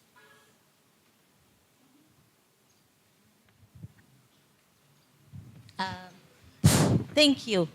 Actually, my question is around marketing. I know we are going to talk about marketing in detail. If it were you, because you said she had limited marketing skills. So let me just throw this. I know it's so early into the marketing because we are going to do some deeper marketing here. What would you have done with the surviving seedlings?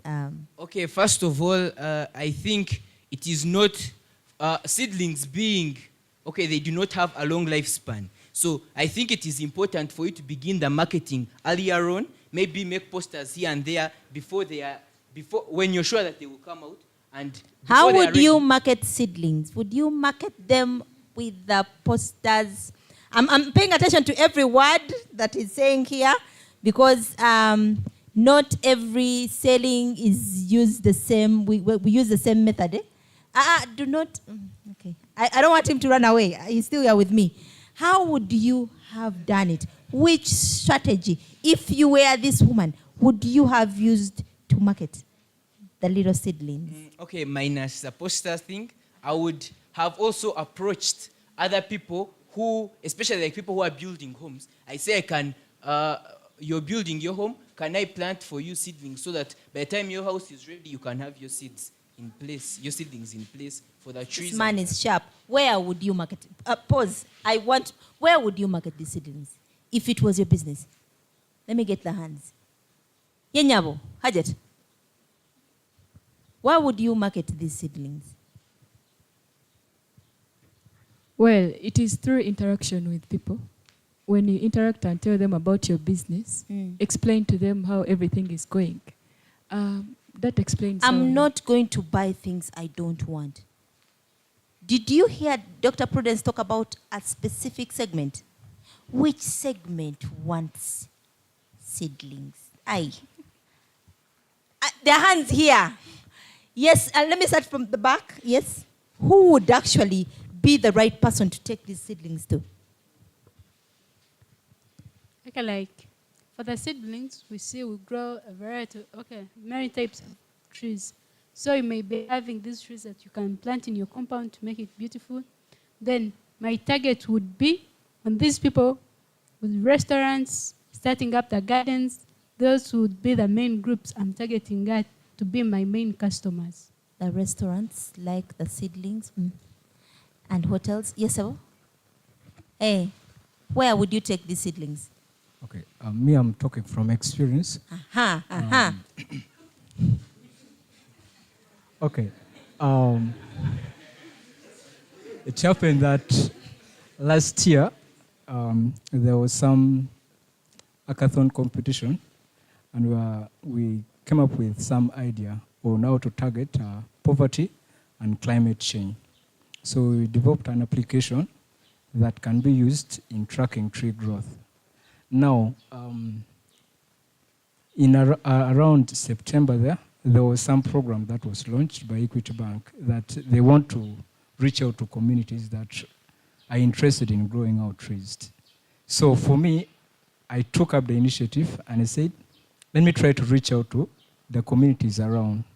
So I got in touch with the environmental officer of MAST. So I talked to him and I said, are there some places around the university that you would like us, like there's a certain group wants to plant trees around. Is there some places where you wish they could invest in planting these trees? He said, give me some time, I think about it. So after 2 weeks, he called me and he said, we have some places at Chirumuru campus they can plant around.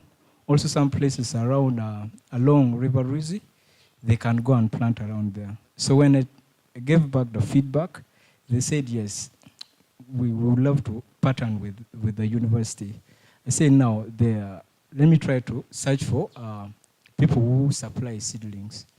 So I tried to move around Mbarara City and those around Rebecona, trying to see, those who sell the seedlings. I asked for the types of trees, the seedlings they sell, the fruit trees, compound trees, among others. So I gave the feedback to Mr. Charles. These are the types of trees that are available. Now, which one do you desire for us now Earlier to we had talked about plant? research. Where do you begin? How do you begin? So- Are you listening to this man, eh? So he Are you gave me listening to his the journey types of from here trees, to there, to here the to type here? of trees that I should submit. So when I came back to the tree seedlings, I said, we want these types of tree seedlings. Are they available? They told me they can get them from some other people because they don't have them there and then. So I gave the feedback, and from there we managed to get the tree seedling supplies. In and other we words, at planted that them. time you should come to Kabagambe. Yeah? There is somewhere you need to start. Right now, if I need glasses, where would I go? Where would you start? There's somewhere where one needs to start. For starters, I think every a county like this must have an environmental, An environmental who? That should be the first person you go to contact, because this person must know somebody who is actually supplying trees or seedlings or who needs. So this should be, we call them gatekeepers. So for whatever business you're going to be identifying, whatever opportunity you're going to identify, you need to first of all identify a gatekeeper. There is some gatekeeper who is actually going to be, the person is going to be leading you to this and this and this and this, just like he was mentioning. Thank you, Joseph. Thank you, Group 3. That was a good pitch.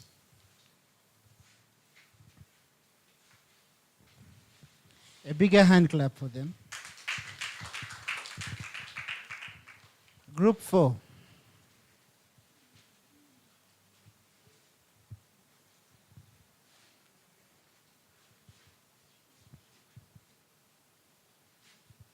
As Group 4 is coming, we have a communication. Thank you so much, Joseph. So guys, outside there was drinking water and we are using disposable glasses. So I suggest that if you are to take water, pick a disposable glass, get a tag like that you have on your chest. Mark that disposable glass with your name so that you use it the entire day. Because if we keep on getting new ones every other time we take water, that is not cost effective, and we are entrepreneurs. So when you pick one disposable glass, please tag it with your name and use it the entire day. We are using disposable glasses for the whole week. We don't want to live here and we find the whole environment is full of those glasses. Thank you so much. Innovation can be even a process. Innovation can be anything. A hand clap for Keisha.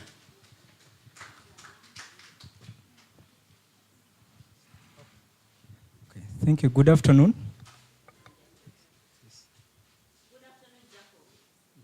Thank you. According to the story, we are going to base on the 4 criteria that was discussed by Madam Prudence in the morning. And first of all, according to this story, this woman had a problem that she wanted to solve. And the problem was about issue of getting school fees to support her children. Then, the idea she came up with to solve that problem was to start a tree nursery. A tree nursery. And what made her to choose the tree nursery was because in her village, there was no one around doing that business. So she believed that if she could start it, then she would have no any other competitor around to challenge her. So she had the courage to move on with the business. Then, in the second criteria, that business must target a specific group of people.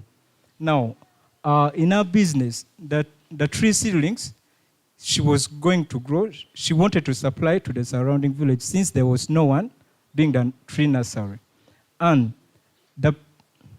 in this group of people, she wanted to supply firewood trees, to supply fuel for cooking, among others. Also fruit trees, because in the first paragraph, she decided to grow helicopters, mango, orange, avocado. So she noticed that there was a challenge also in the community that there was lack of fruits, shortage of firewood. So she decided that through a tree nursery, she would manage to solve this problem. Then, in the third criteria, does the business idea solve the problem? Because she believed that by starting a business, it will solve the problem, but unfortunately she was unable to solve this problem. So that she didn't manage to succeed with the third criteria.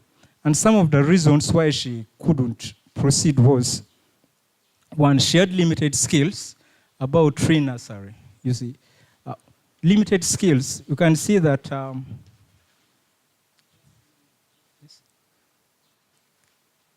limited skills about tree nursery. She had to consult from those who are within the market. And also, the reason why her tree seedlings died was because she didn't have enough skills on how to manage the nurseries. Then she had limited creativity and ability to approach the market. You see, sometimes before starting a business, you need to first see, how am I going to sell these products I'm going to start? So she had to first she had to first see how she was going to approach, how she was going to sell a market to the people she was targeting. In other words, she would have first made some research to the surrounding communities and see how she would sell her products. Then here she had limited stock. She was limited in the stock of the tree nursery. What caused the lack of the tree nursery? Because of the limited skills, in that some of the seedlings died. The seedlings that survived should be planted in the seedling stocks and should have much to supply. Then, for the lessons we can learn is that, one, you have to first acquire enough skills in the business you want to start. Do not just rush to begin a business and later you collapse along the way. Also, do enough research about your target market. Don't just rush or to start something because you want to solve something which is urgent to you but might not benefit you at the end of the day. Then you should also first analyze the customer behavior. How does your customers behave? Because as you're going to market, are they going to react towards your product? Implying that your products must be having good quality and, of course, a variety from which they can choose from. Thank you.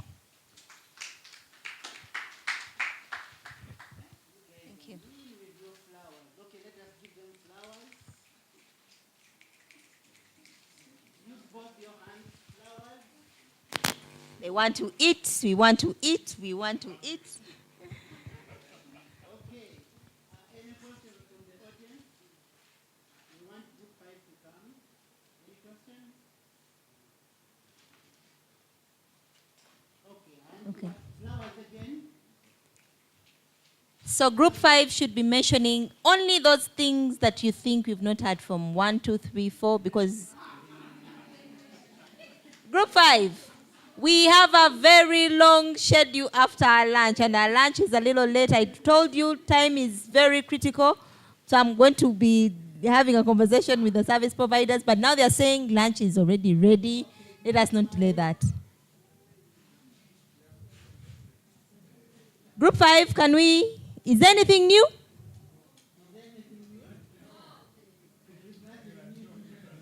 Can we clap for group 5? Actually, I thought you're going to identify new other seedlings and an opportunity. Interesting. Okay, how was the session? Nice. Have you learned anything? Have you been more motivated? Do you think you can start businesses and they become sustainable?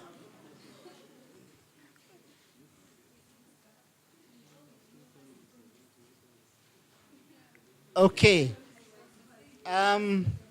One singer.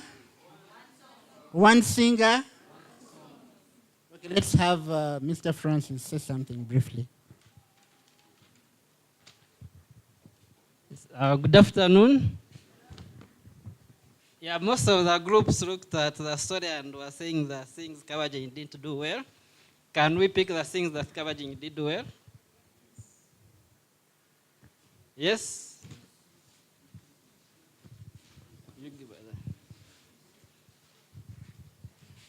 She took the initiative to secure a future for her children. Yes, can we clap for that? Kabajing saw a problem in the family. He didn't leave the man to suffer alone. He tried to solve that problem. Someone else? She had invested some money, so she used her capital in order to start a business, which she hoped would, give her profit. Yes, she had some savings and she invested. She didn't eat the savings. The initiative to start up. Starting up is always the hardest. Yeah, starting is always the hardest. So she took the initiative to start up. So that was a really big, bold step. Even So though it's it didn't a work big out in the step end. that she started. Just start, even if you have not done good research, start and keep changing. If you ask Sankara how they started, they will say that things were very coarse, they were not fine-grained. But by now, he sees more light as he works. So Kawagenyi, she was hardworking, although at first things failed, but she again continued doing something. Thank you. Yes, Kawajenyi is hardworking and courageous. She may have continued even after failing. Yes, what I think is she got experienced from what she did and also managed to get back her savings, which she invested in buying the machete, the pangas, and etc. Yes, she paid fees. When you are in entrepreneurship and you lose money, don't think you have lost money. You know you have paid fees as long as you have learned and you can change.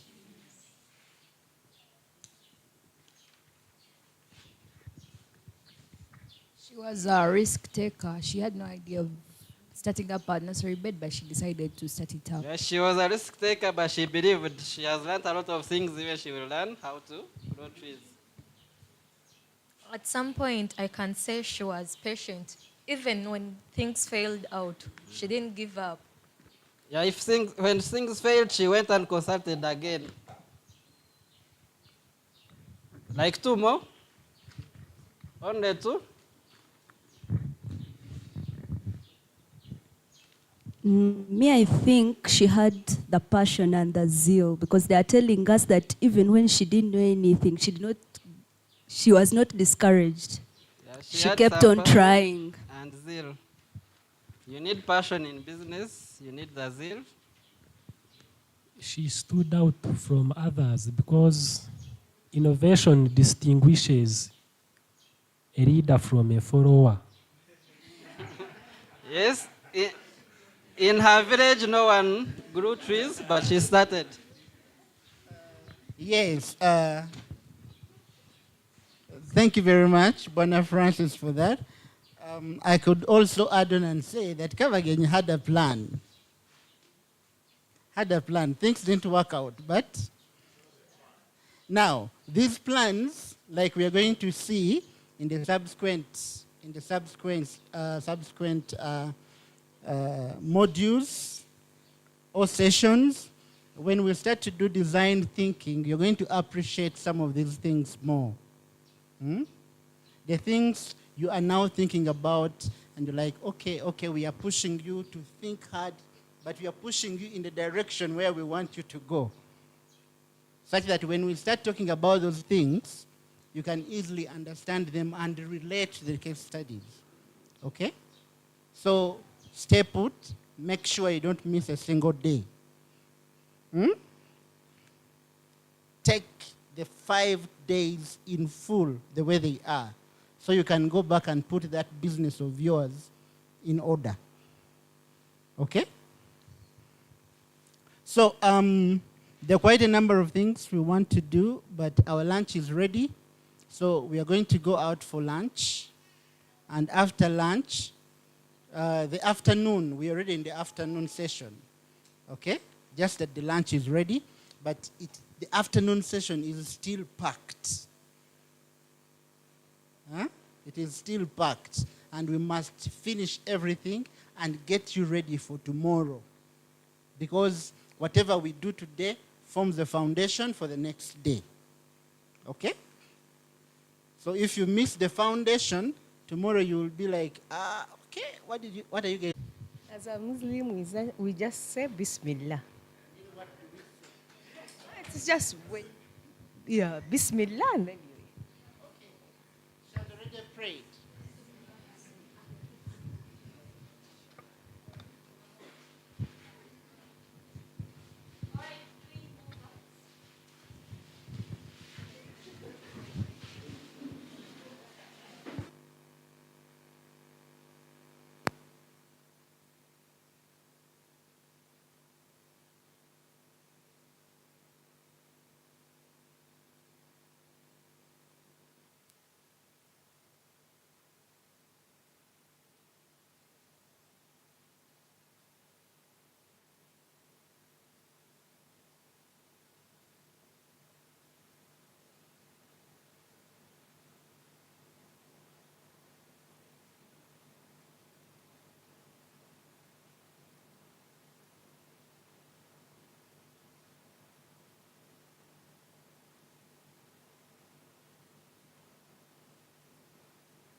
going to start now getting the chairs out.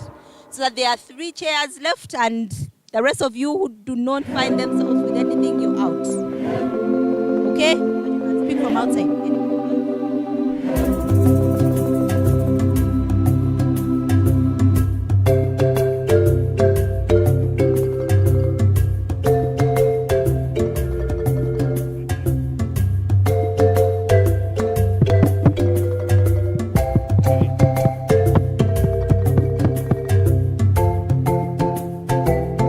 Anyone putting on a watch?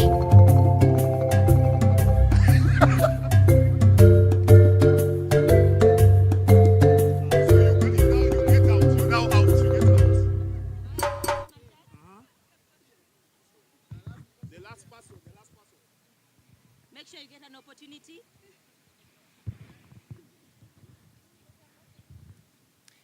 Anyone putting on glasses?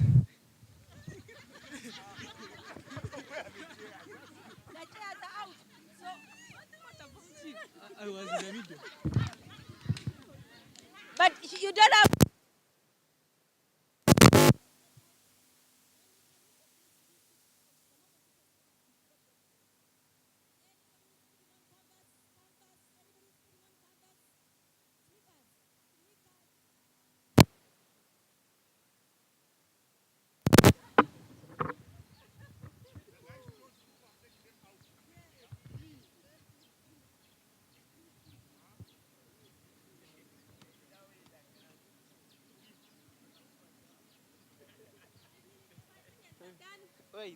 You opportunities lost, you out.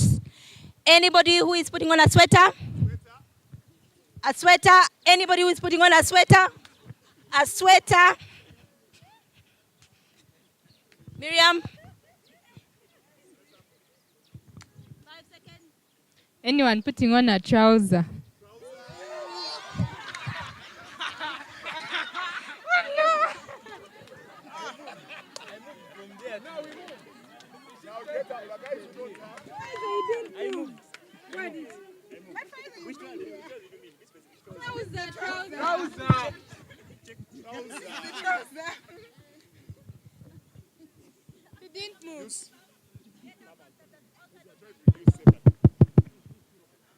Anyone putting on a damaged trouser?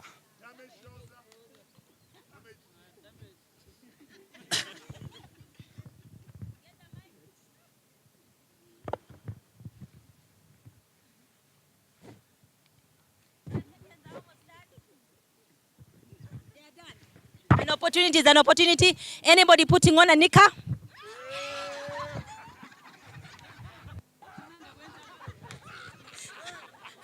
Come here.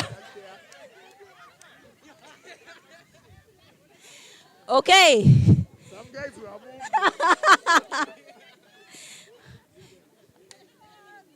Okay. Who was okay? Get for me those chairs because I need more chairs out. Okay. Anybody putting on a jean trouser? Good. Thank you. Okay, here. You have 5 seconds. Anyone putting on glasses again? Glasses.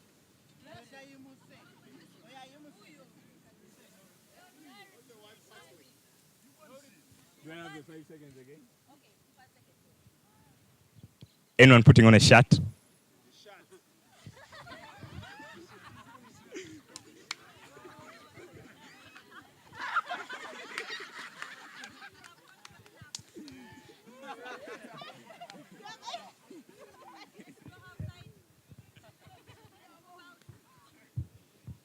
Anyone putting on a bracelet?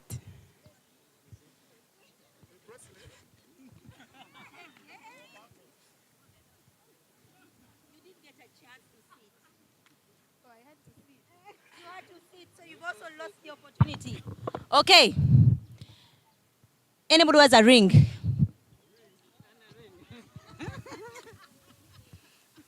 Is that right? Ladies with short hair. Ladies with short hair.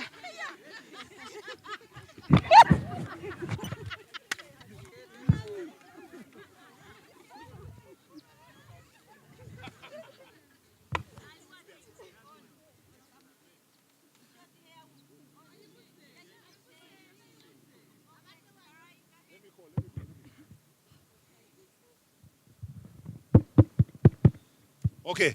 Anyone with braids?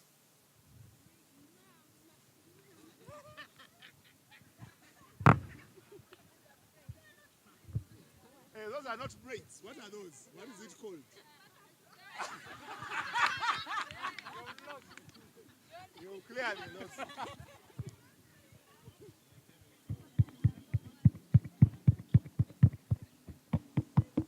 Okay, anyone with jeans, blue jeans, blue jeans.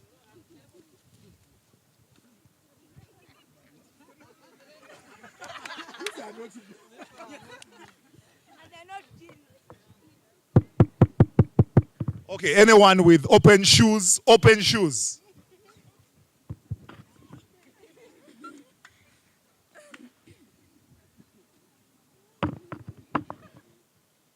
Okay, anyone with varnish on their nails?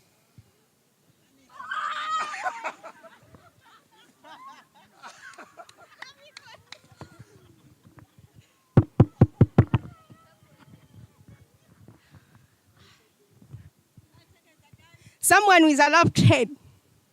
That's one. Wrapped head. One. Wrapped head. No, madam, she has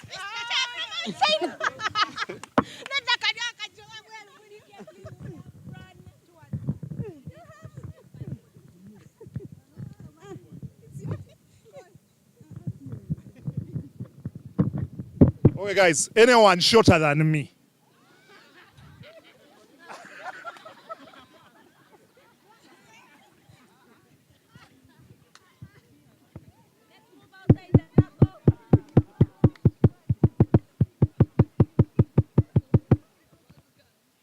Anyone with a black top? Anything black?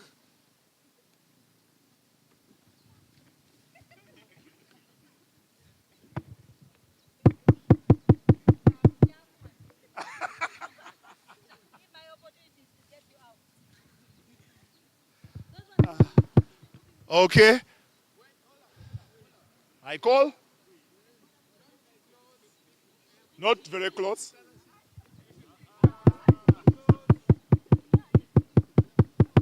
So anyone with black shoes, anyone with black shoes, black shoes. Hey, hey, hey!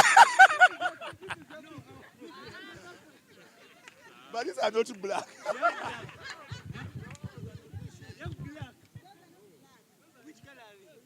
Anyone without stockings?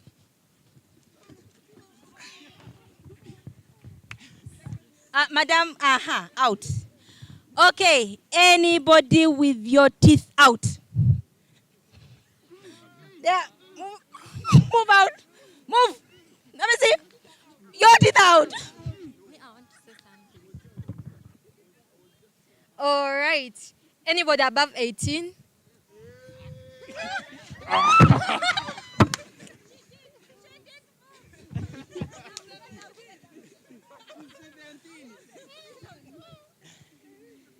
Anyone with a button shirt?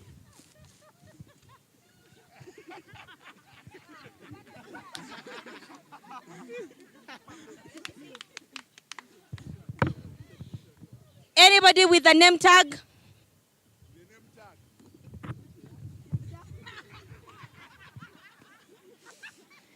Okay, we are getting closer. Okay. Anyone putting on boxers?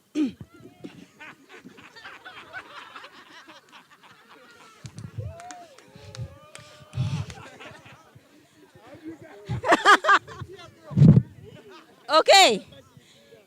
Hello? Anybody who is having any earrings or any pinnings?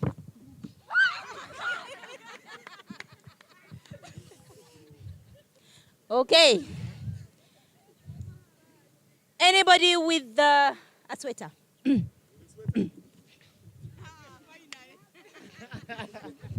She's here.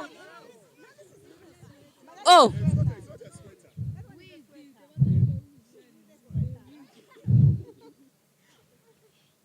Good. Babebani?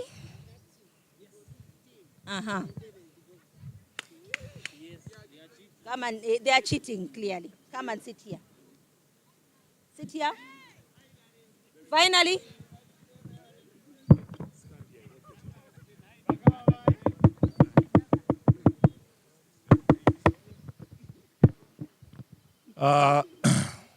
Anyone who's female.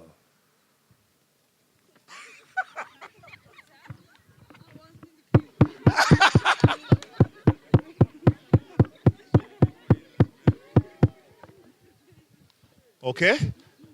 Anyone who's male.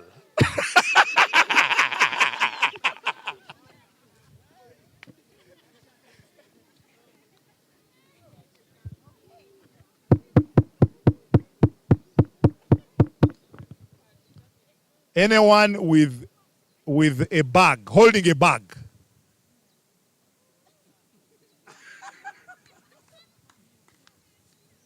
Okay, the game is almost here. Anybody? Eh? All right. Any Ugandan, yes. Woo! All right, thank you very much.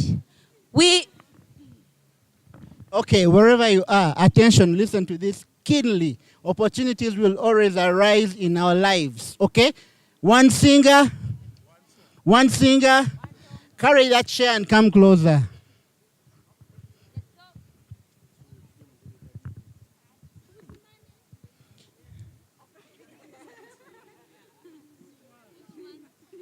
No, leave that one, please. I'd rather you take it back there in the tent.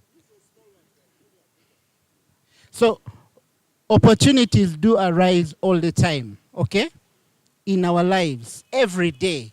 But we must be alert. We must be, when you're not alert, you don't see the opportunity. When you're not alert, by the time you understand what people are doing, they have already moved on, okay? So that is what we were trying to portray in this game. You need to be attentive. You need to be keen, okay? Because something happens very fast and you're supposed to think about it and run immediately. But the more you are sluggish, you know I'm a girl. Wachi. I know when we are growing up in the African society, bagamba omuwala tosula bigere, simanyi tokola otya, tambula n'akawoowo. Byonna birungi. Byonna birungi. But when it comes to business, you must be fast. No.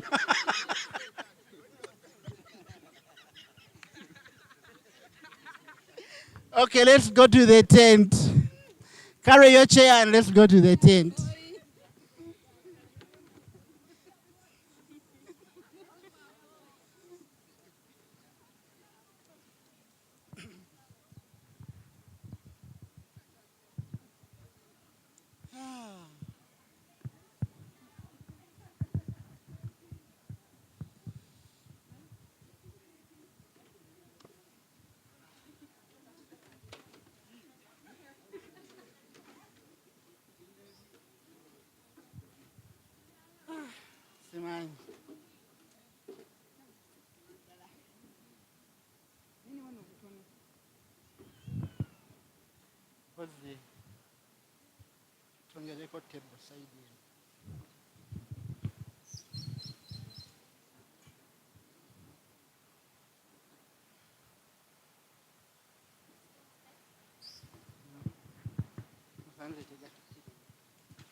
Anyway, we were supposed to watch another case study. Wanted to watch it outside. Okay, but I think we are going to skip that and go directly to opportunity spotting. So we save on the time. Do you mind to take the lead? Okay, opportunity spotting is what we were looking at. How do we spot an opportunity? Earlier in the morning when Dr. Prudence was taking us in that first session, there were quite a number of interesting ideas of how we spot an opportunity. Who took notes to remind us of the things we talked about? How can you say, I'm going to do this?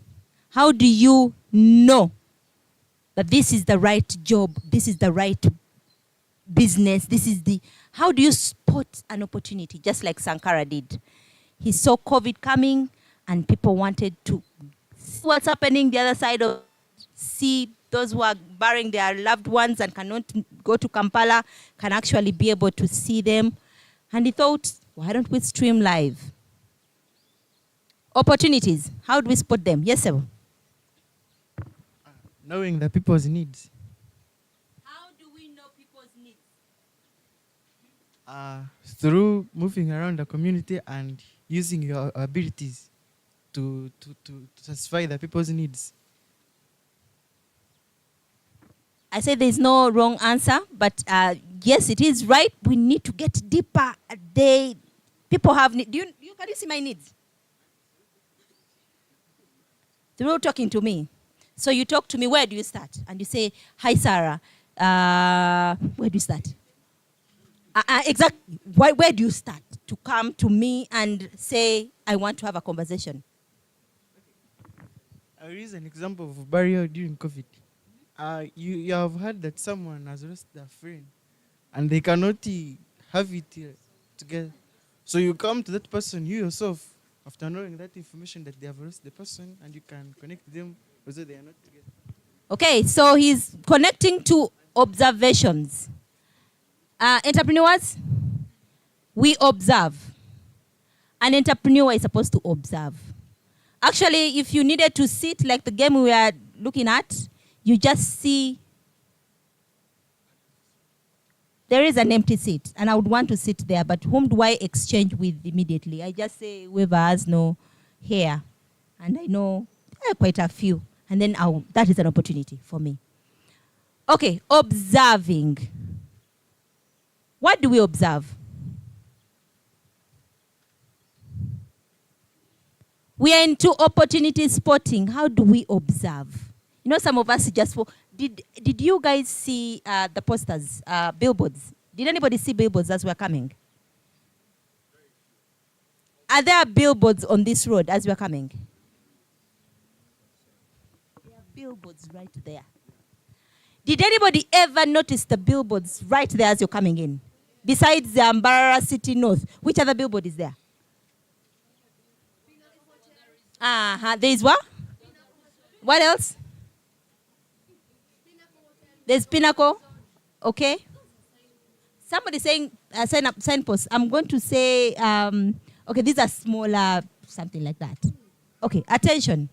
Most times for us, we do not observe. We just walk. We don't make observations. How do we spot opportunities besides observations and interviews? How else can we observe? How else can we spot an opportunity? Entrepreneurs, can we close our eyes, all of us?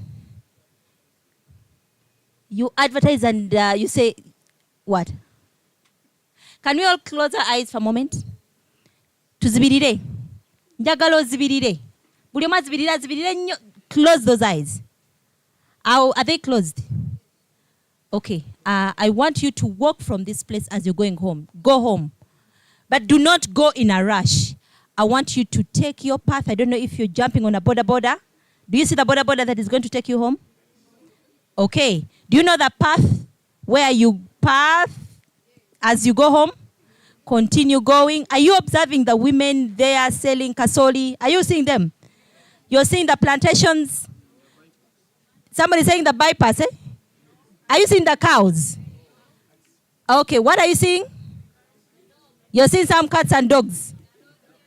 The lodges, are you seeing the lodges? Okay. And the birds are there. Okay, somebody's thinking of beer right now. What else are you seeing? There are hotels. Okay, attention. What is wrong on your path that you don't like? That is really disgusting you. Attention. Somebody saying Katete what? What is wrong with it? Attention now, this is where we start. What is wrong with it?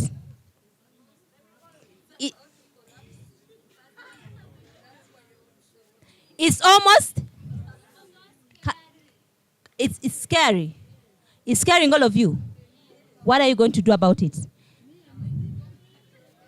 You're not going to talk to anybody because you've said kachebezi and it's not coming through. What else can we do? Somebody saying you use another different route, but what else can you do? Guys, the first thing I told you when I came here, we told you somebody went to the moon 60 years ago. And these people didn't have technology, didn't have phones, they didn't have, but they went to the moon. Do you know how far the moon is?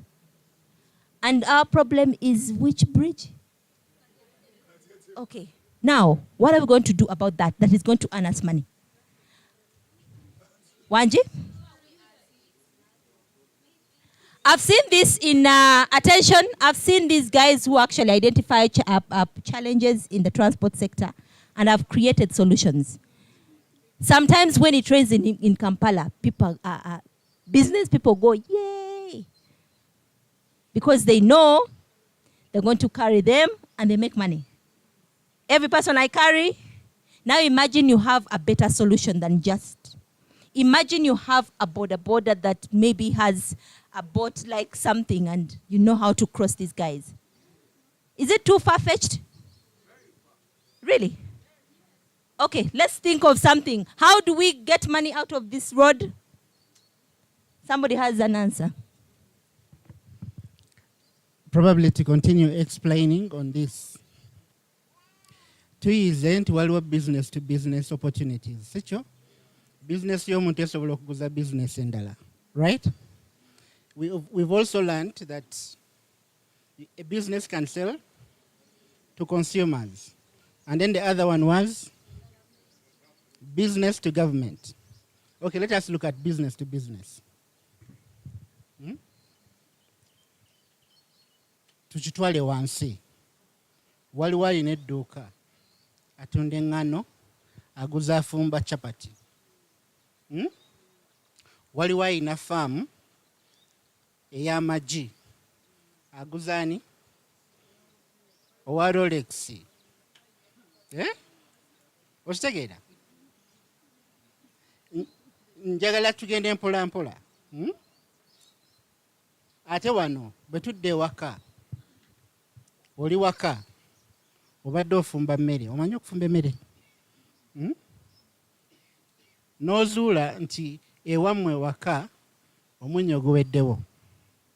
N'ogenda ewa mulirwana, nnyabo bakuyita ani? Erinnya lyo livuddeko kuno. Precious. Ogenda otuuka ewa Precious, ne nagamba siyina munnyo. Precious nagamba tugendeko ewa Shila. Shila ogenda otuuka ewaka nga naye agamba waayo munnyo gwabuze mu kyalo. I'm giving an example. What would that show you? I'm trying to show you that from wherever you are, there can be an opportunity. We want to learn how to spot the opportunity. So don't overlook certain things. Abagambye nti muzibirire, mutambule, muddeyo, mugendewa, byonna ebyo. Agezaako batwala ewammwe ewaka. Bintu ki bye mutera okwetaaga nga tebiri nga mubifuna nga birwawo okutuuka. Biki ebyo bye mwetaaga mu maka gammwe, mu famire zammwe, oluusi, nga you cannot easily access them. What are those things that you want in this area? This is the northern part of Mbarara, right? But you can only get them in Kampala.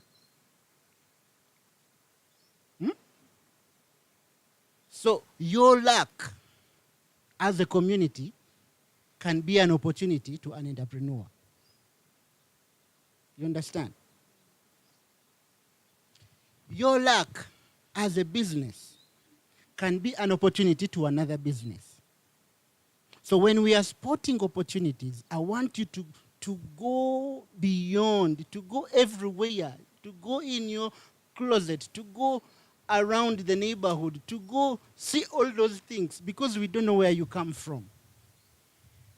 But there are opportunities waiting for you to spot and act upon. Is that correct English?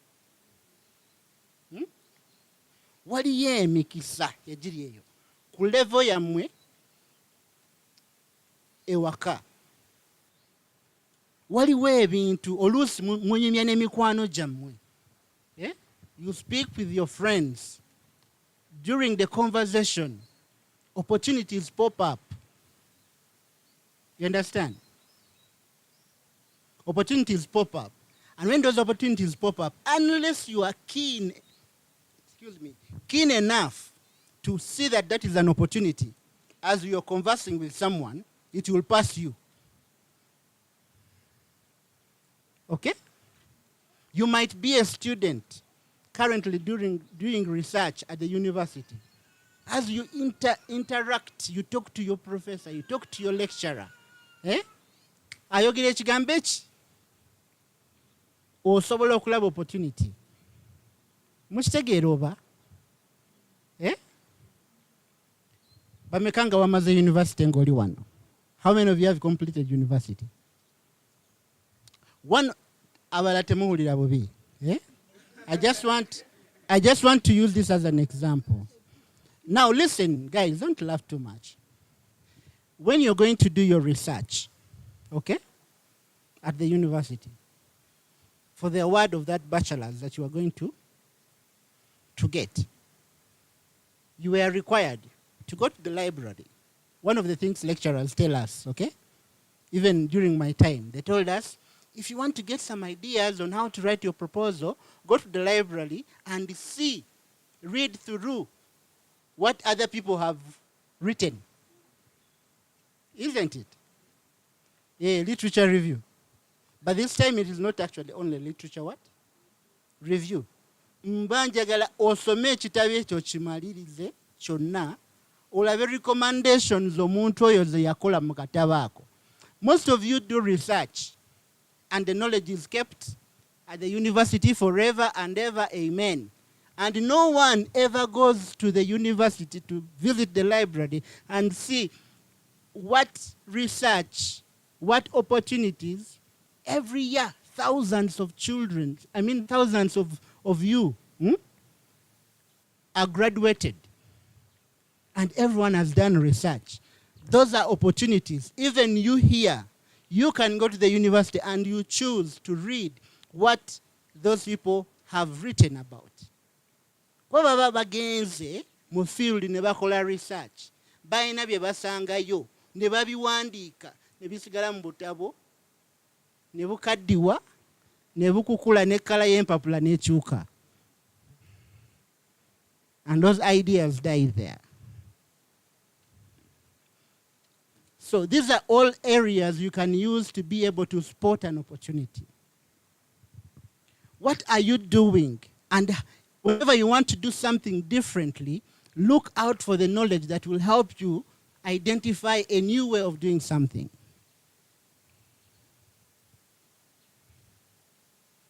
When you go to the Faculty of Food Science, do we have it at Must? Okay. Chambogo, Makerere, those guys have researched that we can make bread out of cassava flour. Even sweet potatoes, pumpkin, okay? But how many Ugandans are making bread that is from cassava flour? Have you seen that bread anywhere? For sweet potato? Where did you see that bread? Only one bakery making bread from sweet potatoes. And yet, this is proven research that this flour can be used to make these things. Okay? And many times, everyone who gets into bakery, they copy the other's recipe and they just change the name. They do the same bread, sweet white bread, yellow sweet bread, whole grain bread, salt bread. Isn't it?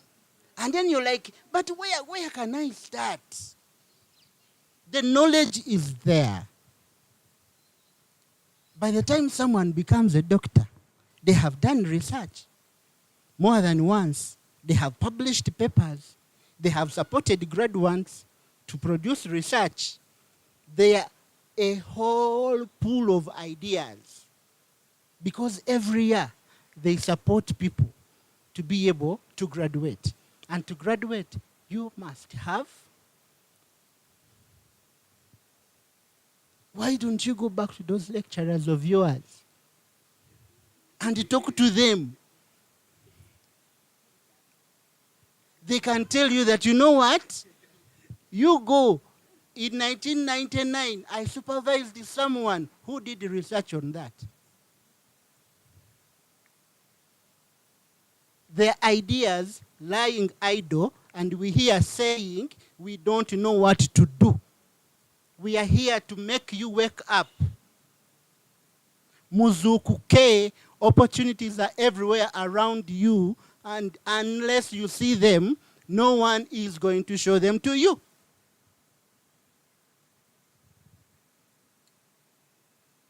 Oba mukitegeera kye ŋŋamba?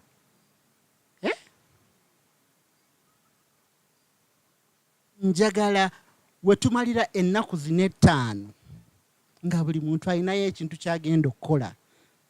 Njagala nkome wano nga nkuwa ssente okwongerayo bizinesi yo mu maaso. Oba mukitegeera?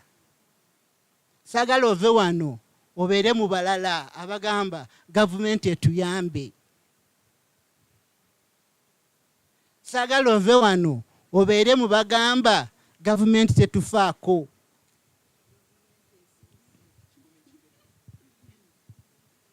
Oba okitegeera? Olina obwongo. Experiment gye tugenda okukola kankyogereko olwaleero katono. Dr. Rena agenda kimaliriza. Tugenda bawa emitwalo 5. Waliwo asese agambe zo nazo sente zikola ki mu Uganda ya leero. Twabadde wano e Kaberebere ne tuwa abantu emitwalo 5. We gave them 50,000. The highest in 5 hours came back with 750,000 Uganda shillings as profit. Emitwalo 75.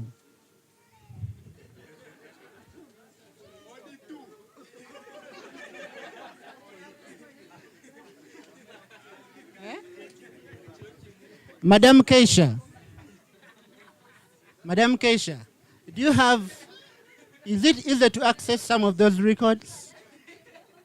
Just listen. One singer, you know why you're laughing? It's because you don't see the opportunity that can generate that money in 5 hours. That's why you're laughing. After that day, because when we give you the 50,000 shillings, you're supposed to return it to us. Okay? You stay with the profit. And then you're supposed to reinvest that profit. Now, this group, after 1 other month, made 4 million Uganda shillings.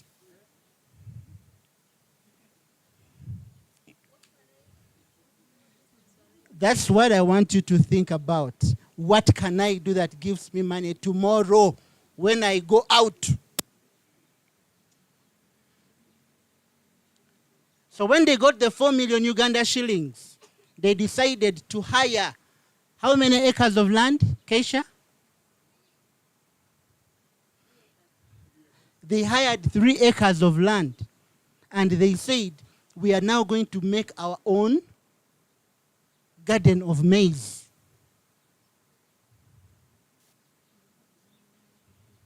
That is one group. Okay? That is one what? From 50 what? From 50 what? Another group made 300,000. There is no group that came back with money less than 100,000.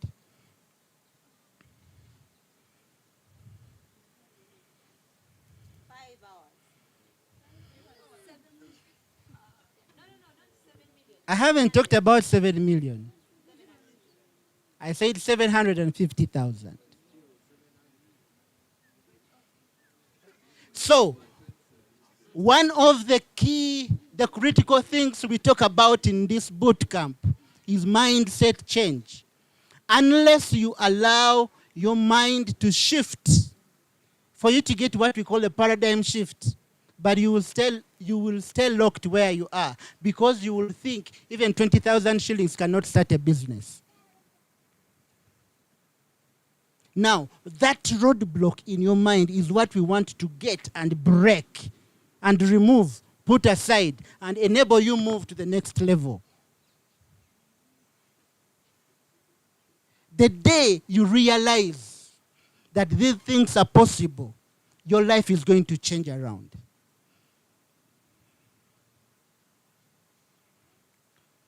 I told you on the 8th this week, we are launching a program that supports women enterprises. Now you have an opportunity to benefit from this.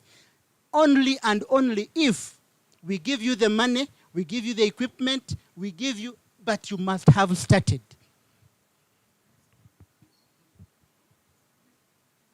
That is what shows us that you're serious. We are not going to come and say, we love you too much, Munange. What do you want to do? How much do you need? Oh. Show me that I can start small and grow big. And the day you start small and grow big, MUST is willing to continue supporting you all through the Business Incubation Center, in collaboration with Uganda Industrial Research Institute, in collaboration with the other organizations, the World Bank inclusive. So, stay in your comfort and stay poor.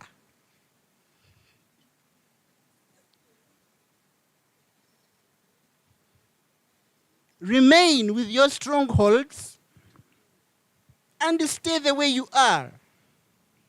You want class, you can't get the class because you can't work for class.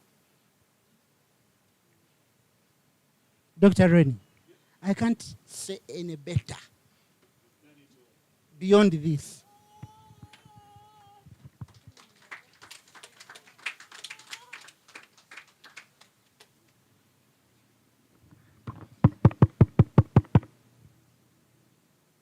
It's afternoon, yes? Or is it evening? At which point? Evening, afternoon? Okay. Good evening, all of you. How are you today? How do you feel so far? Do you feel fresh? Do you feel good? Do you feel like you've learned something so far? Because this is just day one. So, mine is a simple task. I'm supposed to inform you about this 50K challenge. Joseph has spoken about it, but I'm just going to go slightly deep into what we expect you to do. Okay, just building up from where we started. We said that there has to be a problem. Then what Dr. Sarah was talking about, you are trying to spot an opportunity when there is a problem. First of all, there must be some kind of problem. Then you're spotting an opportunity to solve the problem. Yeah? So what she was telling you, she was saying that when you're going home, what are these things that frustrate you, that you're not happy about? That's how she was bringing it in, that you can see that there's a problem. You have to first identify that there is something that you're not happy about and you want to see something better. That's how you spot a problem, and then you see an opportunity to solve that problem. Now, what we are going to do for you, this learning that we are, let me show you, it's actually here. I want us to read what it is. See this? I want us to read this. What is this? Together, like you had lunch. I just want only this part. Now tell me, what does this mean? What kind of learning is this? Do we know? Can anyone just tell me what, just that alone, what kind of learning is this? Learning through, exactly. Practically learning through experiences. That is what it means. Now, guys, we're not going to come and tell you people have become rich, people have done. We are now going to practically give you money and expect you to go to the field and solve some kind of problem. We are not saying that this is going to be what we expect you to do at the end of, when you finish this whole 5 days, we expect you to get into that business. That's what we're saying. We are saying that can you identify a quick problem and an opportunity to solve that problem quickly? And we are going to practically give you money to try to come up with that. Change your mindset. To make you believe that we change your mindset. To make you believe that you can start small and become millionaires. In the next 5-10 years, you might be the millionaires of this Mbarara city. But we need you to believe it. If you start saying this thing is impossible, we can't do it, then you're going to be stuck. Okay? And how do we do this? We are going to put you in groups. We actually formulated 5 groups earlier, 1 to 5. We're going to leave you in those groups. Okay? I don't go, sorry? Sorry, we had noted that the groups were too big. And so, yeah, we may go to 7 instead of 5 groups. That's what... No problem. Okay, we're going to put you in 7 groups. It's a simple thing. It's not going to be, because I think you're becoming big. You know, when you're a smaller unit, it's better for you to work together. So we're going to put you in, maybe you're going to be 5 people, 6 people. It's a team. What we do here is we try to encourage teamwork. You have to work together because there can be so many good ideas. But if you do not work as a team, you cannot get as... If you're alone, you will not go as far if you're working as a team. Okay? So we're also trying to teach you that you need to have a team. That's number 1. And then we are also trying to tell you that there are so many opportunities out there, but you might not see them, but they are around us. So many. Now, what we expect you to do is to sit down as a team, come up with something. It has to be teamwork. All of you start brainstorming, talking to each other, come up with something. It can be a problem in your community. It can be anything. You can have a challenge. The girls, your salon is too far. Okay, salon products may be a bit too, because we want you to do this in 5 hours. So we're going to give you from 11 tomorrow until 4 p.m. Okay? Go out into your communities, come up with something that you can do. Okay? And that is now what we're calling spotting an opportunity based on a problem. You know, a problem has to be fast. Some people must be frustrated about something and you're going to sort it out. Okay? So how you're going to do this is we're going to give you this money. As a team, there has to be someone, an accountant. All of you know this team thing. Everyone plays a particular role. You shall come up with those roles for yourself. We're not going to tell you that this one has to be, there's going to be a treasurer, there's going to be, you will do that yourself. Okay? So, guys, you're going to go to the field or to your communities, wherever. I'm just going to give you like an example that you can understand what we expect you to do. We talked about the Rolex example earlier. We talked about, because all of you can understand when I talk about a Rolex, yeah? Now,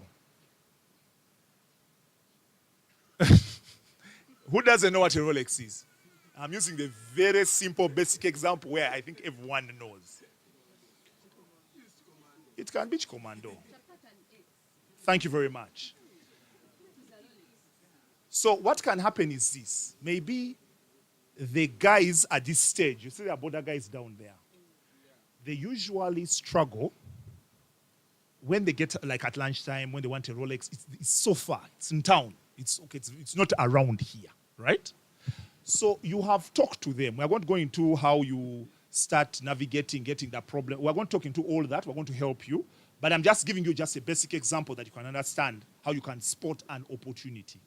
So these Rolex guys keep telling you that, you know what, when we're going to eat, we have to ride all the way down because there's no food, yeah, around here. But they can eat a Rolex, but the nearest Rolex is very far. So for you guys, your team has said, you know what, instead of these guys going far, why don't we go and buy, for example, eggs? We get a sigiri, we get some charcoal, we get some tomatoes. I'm just giving, this is an example that you can understand. And then we put a stand, a Rolex stand right here. Because they're there, the border guys are right there. And they're going to be your users. You go and buy some flour, you go and buy some tomatoes, onions, and you start doing it. So what do you need in a 50K? When we talk about people making profit, in economics we say, for you to make profit, it is total revenue minus what? What are those expenses? Your total costs, right? Now we are going to tell you about those costs that you go through. When you buy those eggs, the flour, the charcoal, those are your costs, correct? Right? And then what you sell the Rolex at the end of the day, that is your revenue. So when you subtract those two things, you get a profit, correct? Guys, we are going to give you money. We are going to explain, tomorrow morning we shall also explain to you how you can go through those costs, that you can understand them, right? And then at the end of the 5 hours, we want you to come back and tell us your experiences. We are not going to, if you come back without any money, we are not going to, don't worry. But please remember, we are lending you this 50K. It is a loan. We are giving you a loan. Free loan. We're not going to ask you for any interest. Just give us back our 50. If you've made 1 million, that is your money. Okay? So your money is your money. However, we award the people who bring the most. We are going to get the 3 people who bring the most profits. You know, we like awarding excellency. The people who do the best thing are the people who are going to come stand here and we're going to give them more money. I'm telling you this because this is like a competition. And we don't want you to just come and say, we lost the money. We're not encouraging that. So what we're going to do, we're going to get the top 3 people who are going to come with the most money. But that most money that you come back with, there has to be some kind of record. You must have showed us how you got the money. We're also going to show, don't just bring all of you your own money and just, no, guys. So listen, there's going to be someone on the team who is a record keeper. That's also, we're going to also try to teach you how record keeping is very important for your businesses. We're going to do all those sessions tomorrow morning before you go, okay? So there has to be, as I said earlier, one of the people can be the treasurer. One of the other team members can be the record keeper. One of the other team members can be, all of you can have a role. The one who's going to go and buy the eggs, you can send another person to go and buy. All of you will decide because it's your team. You decide what you want. Okay? Is this beginning to make sense? Listen, not going to stop you from doing anything you want. You're going to do anything you want. If you want to make juice and go and sell it to people, that is up to you. As long as it's a business that generates money. Remember what we said at the beginning of the session today? We said whatever business you do has to be making profits. You have to make money for it to make sense. Otherwise, why are you doing it? You're not a NGO. You want to make money. All of us, when we do these businesses, isn't it at the end of the day, we want to make money, correct? So, we are going to take you through a session tomorrow morning to show you how you can use your money, how you manage your money, how the record keeping, how you can know what your costs are. With that, we're going to take you through that session, so do not worry. But I just wanted to introduce what we're going to do tomorrow that you begin to start processing as a team. What can we do? We want you to think over it tonight. That's why we give you all this time. You're going to go home, come back tomorrow. We're going to show you the tools of what you need to do. But start thinking of what you can do. Who are your customers going to be? Who are you going to... Remember when she said, Dr. Prudence was talking about, you need to understand your customer, the person who is going to... You can't be selling whatever you're selling to everyone. No. There's a specific group that you identify and say, these are the guys. Exactly. Your target market. It's very important that you know who you're going to go to. Okay? If you're selling braids, you're not going to go to the male guys, are you? You're going to come to the beautiful ladies and ask them, do you want these braids? So I'm just trying to say that you have to have the customer in mind. But we are going to expound on this more throughout the week. We're going to tell you how you can identify your customers. We're going to tell you how you... All these things, we're going to talk about them. After the 5 days, you're going to be fully equipped and ready to start your business. Thank you, Dr. Ari. Actually, when you're speaking, I thought about, when you talked about these babas, I'm just imagining how, these guys look at the hair. If I had a friend, I would say, Mpole echuma chamwe. And then you know where I would run? There's some or I go to the hostels. Okay. But you also mentioned, guys, when they said there's a group that won 700, I saw some of you laughing. Like, how did that happen? We don't want to preempt that. We'll tell you tomorrow how that happened. Freeze your creativity right now. But just try to imagine. Try to imagine, you know, an avocado tree somewhere, and some of you know how to climb, kabisa. Huh? You run, you pick all those avocados and you run with them. How much do you spend on the avocados? If they are for Jaja, they are free. Huh? Do you see how money comes in? And then you start selling. Okay, we are going to group you, but we want, first of all, the ladies decide and the gentlemen decide, because we don't want to have a typical group that is all male, a typical group that is all female. I can see these boys want to be alone, and I'm going to make sure that none of you is in another group. I've already noticed all of you who came with somebody and somebody. So can I get all the ladies decide, and can I get the gentlemen decide? Entrepreneurs, let's move. We are going to create 7 groups. Ladies, let's go.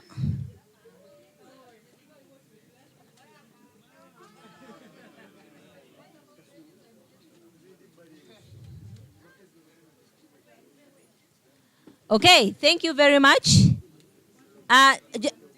Gentlemen, where are you going? I want you to stand there, right there. Ladies, you stand here, okay, or you sit there, and okay. Now we are going to count 1 to 7. Gentlemen, make sure you know your number. Is that okay? Guys, let's start here. Ladies, you're also going to pay attention, because when I say if I get 1 up to 7 out of the boys, and then 1 out of 7 out of the ladies, then every 7 combines, every 8 combines, yeah? Because if I had combined all of you, chances are some group may have 7 all women. All right, so we start here. Please say your number out loud. 1. 2. Okay, they are saying, can you stand up, your number 1? Please say number 1. No, you just say number 1. Number 2, 3, 4, 5, 6. Perfect. Can we go? 1, 2, 3, 4, 5, 6. You so badly want to be number 1. You're number 7. Number? 2, 3, 4, 5, 6, 7. Hallelujah. None of you is in the same group. Okay, so there are 3 groups already. Sorry, there are 3 sevens, eh? The first 7, the second 7, and the third 7. Okay, can we go? Number?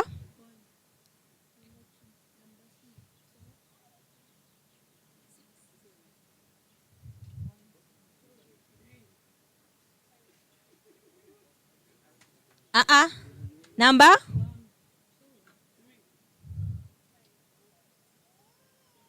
Okay.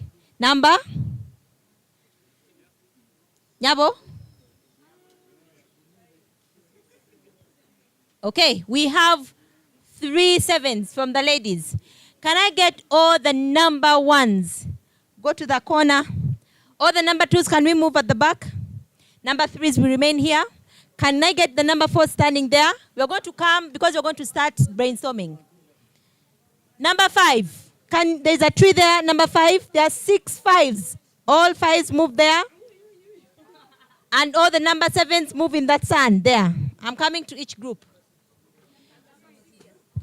Number 3 remains here. Number 1, please move the other side.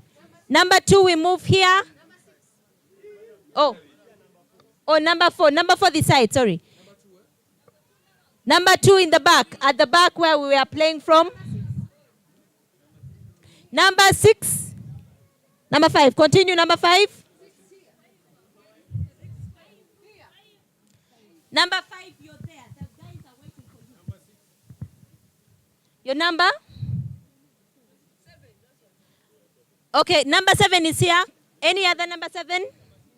Where is number 1? Number 1, where are you? Okay, each group is supposed to have 6 members, 3 ladies and 3 men. I'm going to be going for any group that is ready because right now we're going to start brainstorming. Your number? Number 7. Okay, please find some shade somewhere and I'm coming. We are going to come and brainstorm, okay? Your number?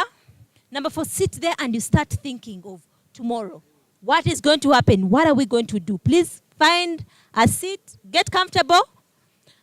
Gentlemen, number 5, you can get some seats here. Sit and get comfortable. Number 1, could you get to the corner? We are going to start discussing, okay?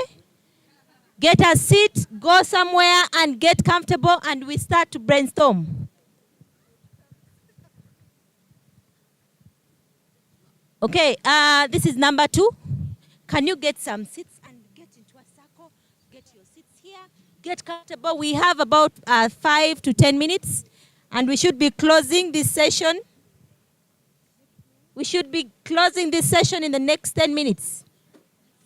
Okay, the assignment is what do we do tomorrow? Okay? So we are going to get mentors coming and listening to what you have to say and they'll be guiding you a little bit. And we should be ready to leave and go home. Aren't you too close to these guys? This group is? Can you come close? Are you the same? Please sit like you are the same. Okay. Perfect. Okay. Perfect.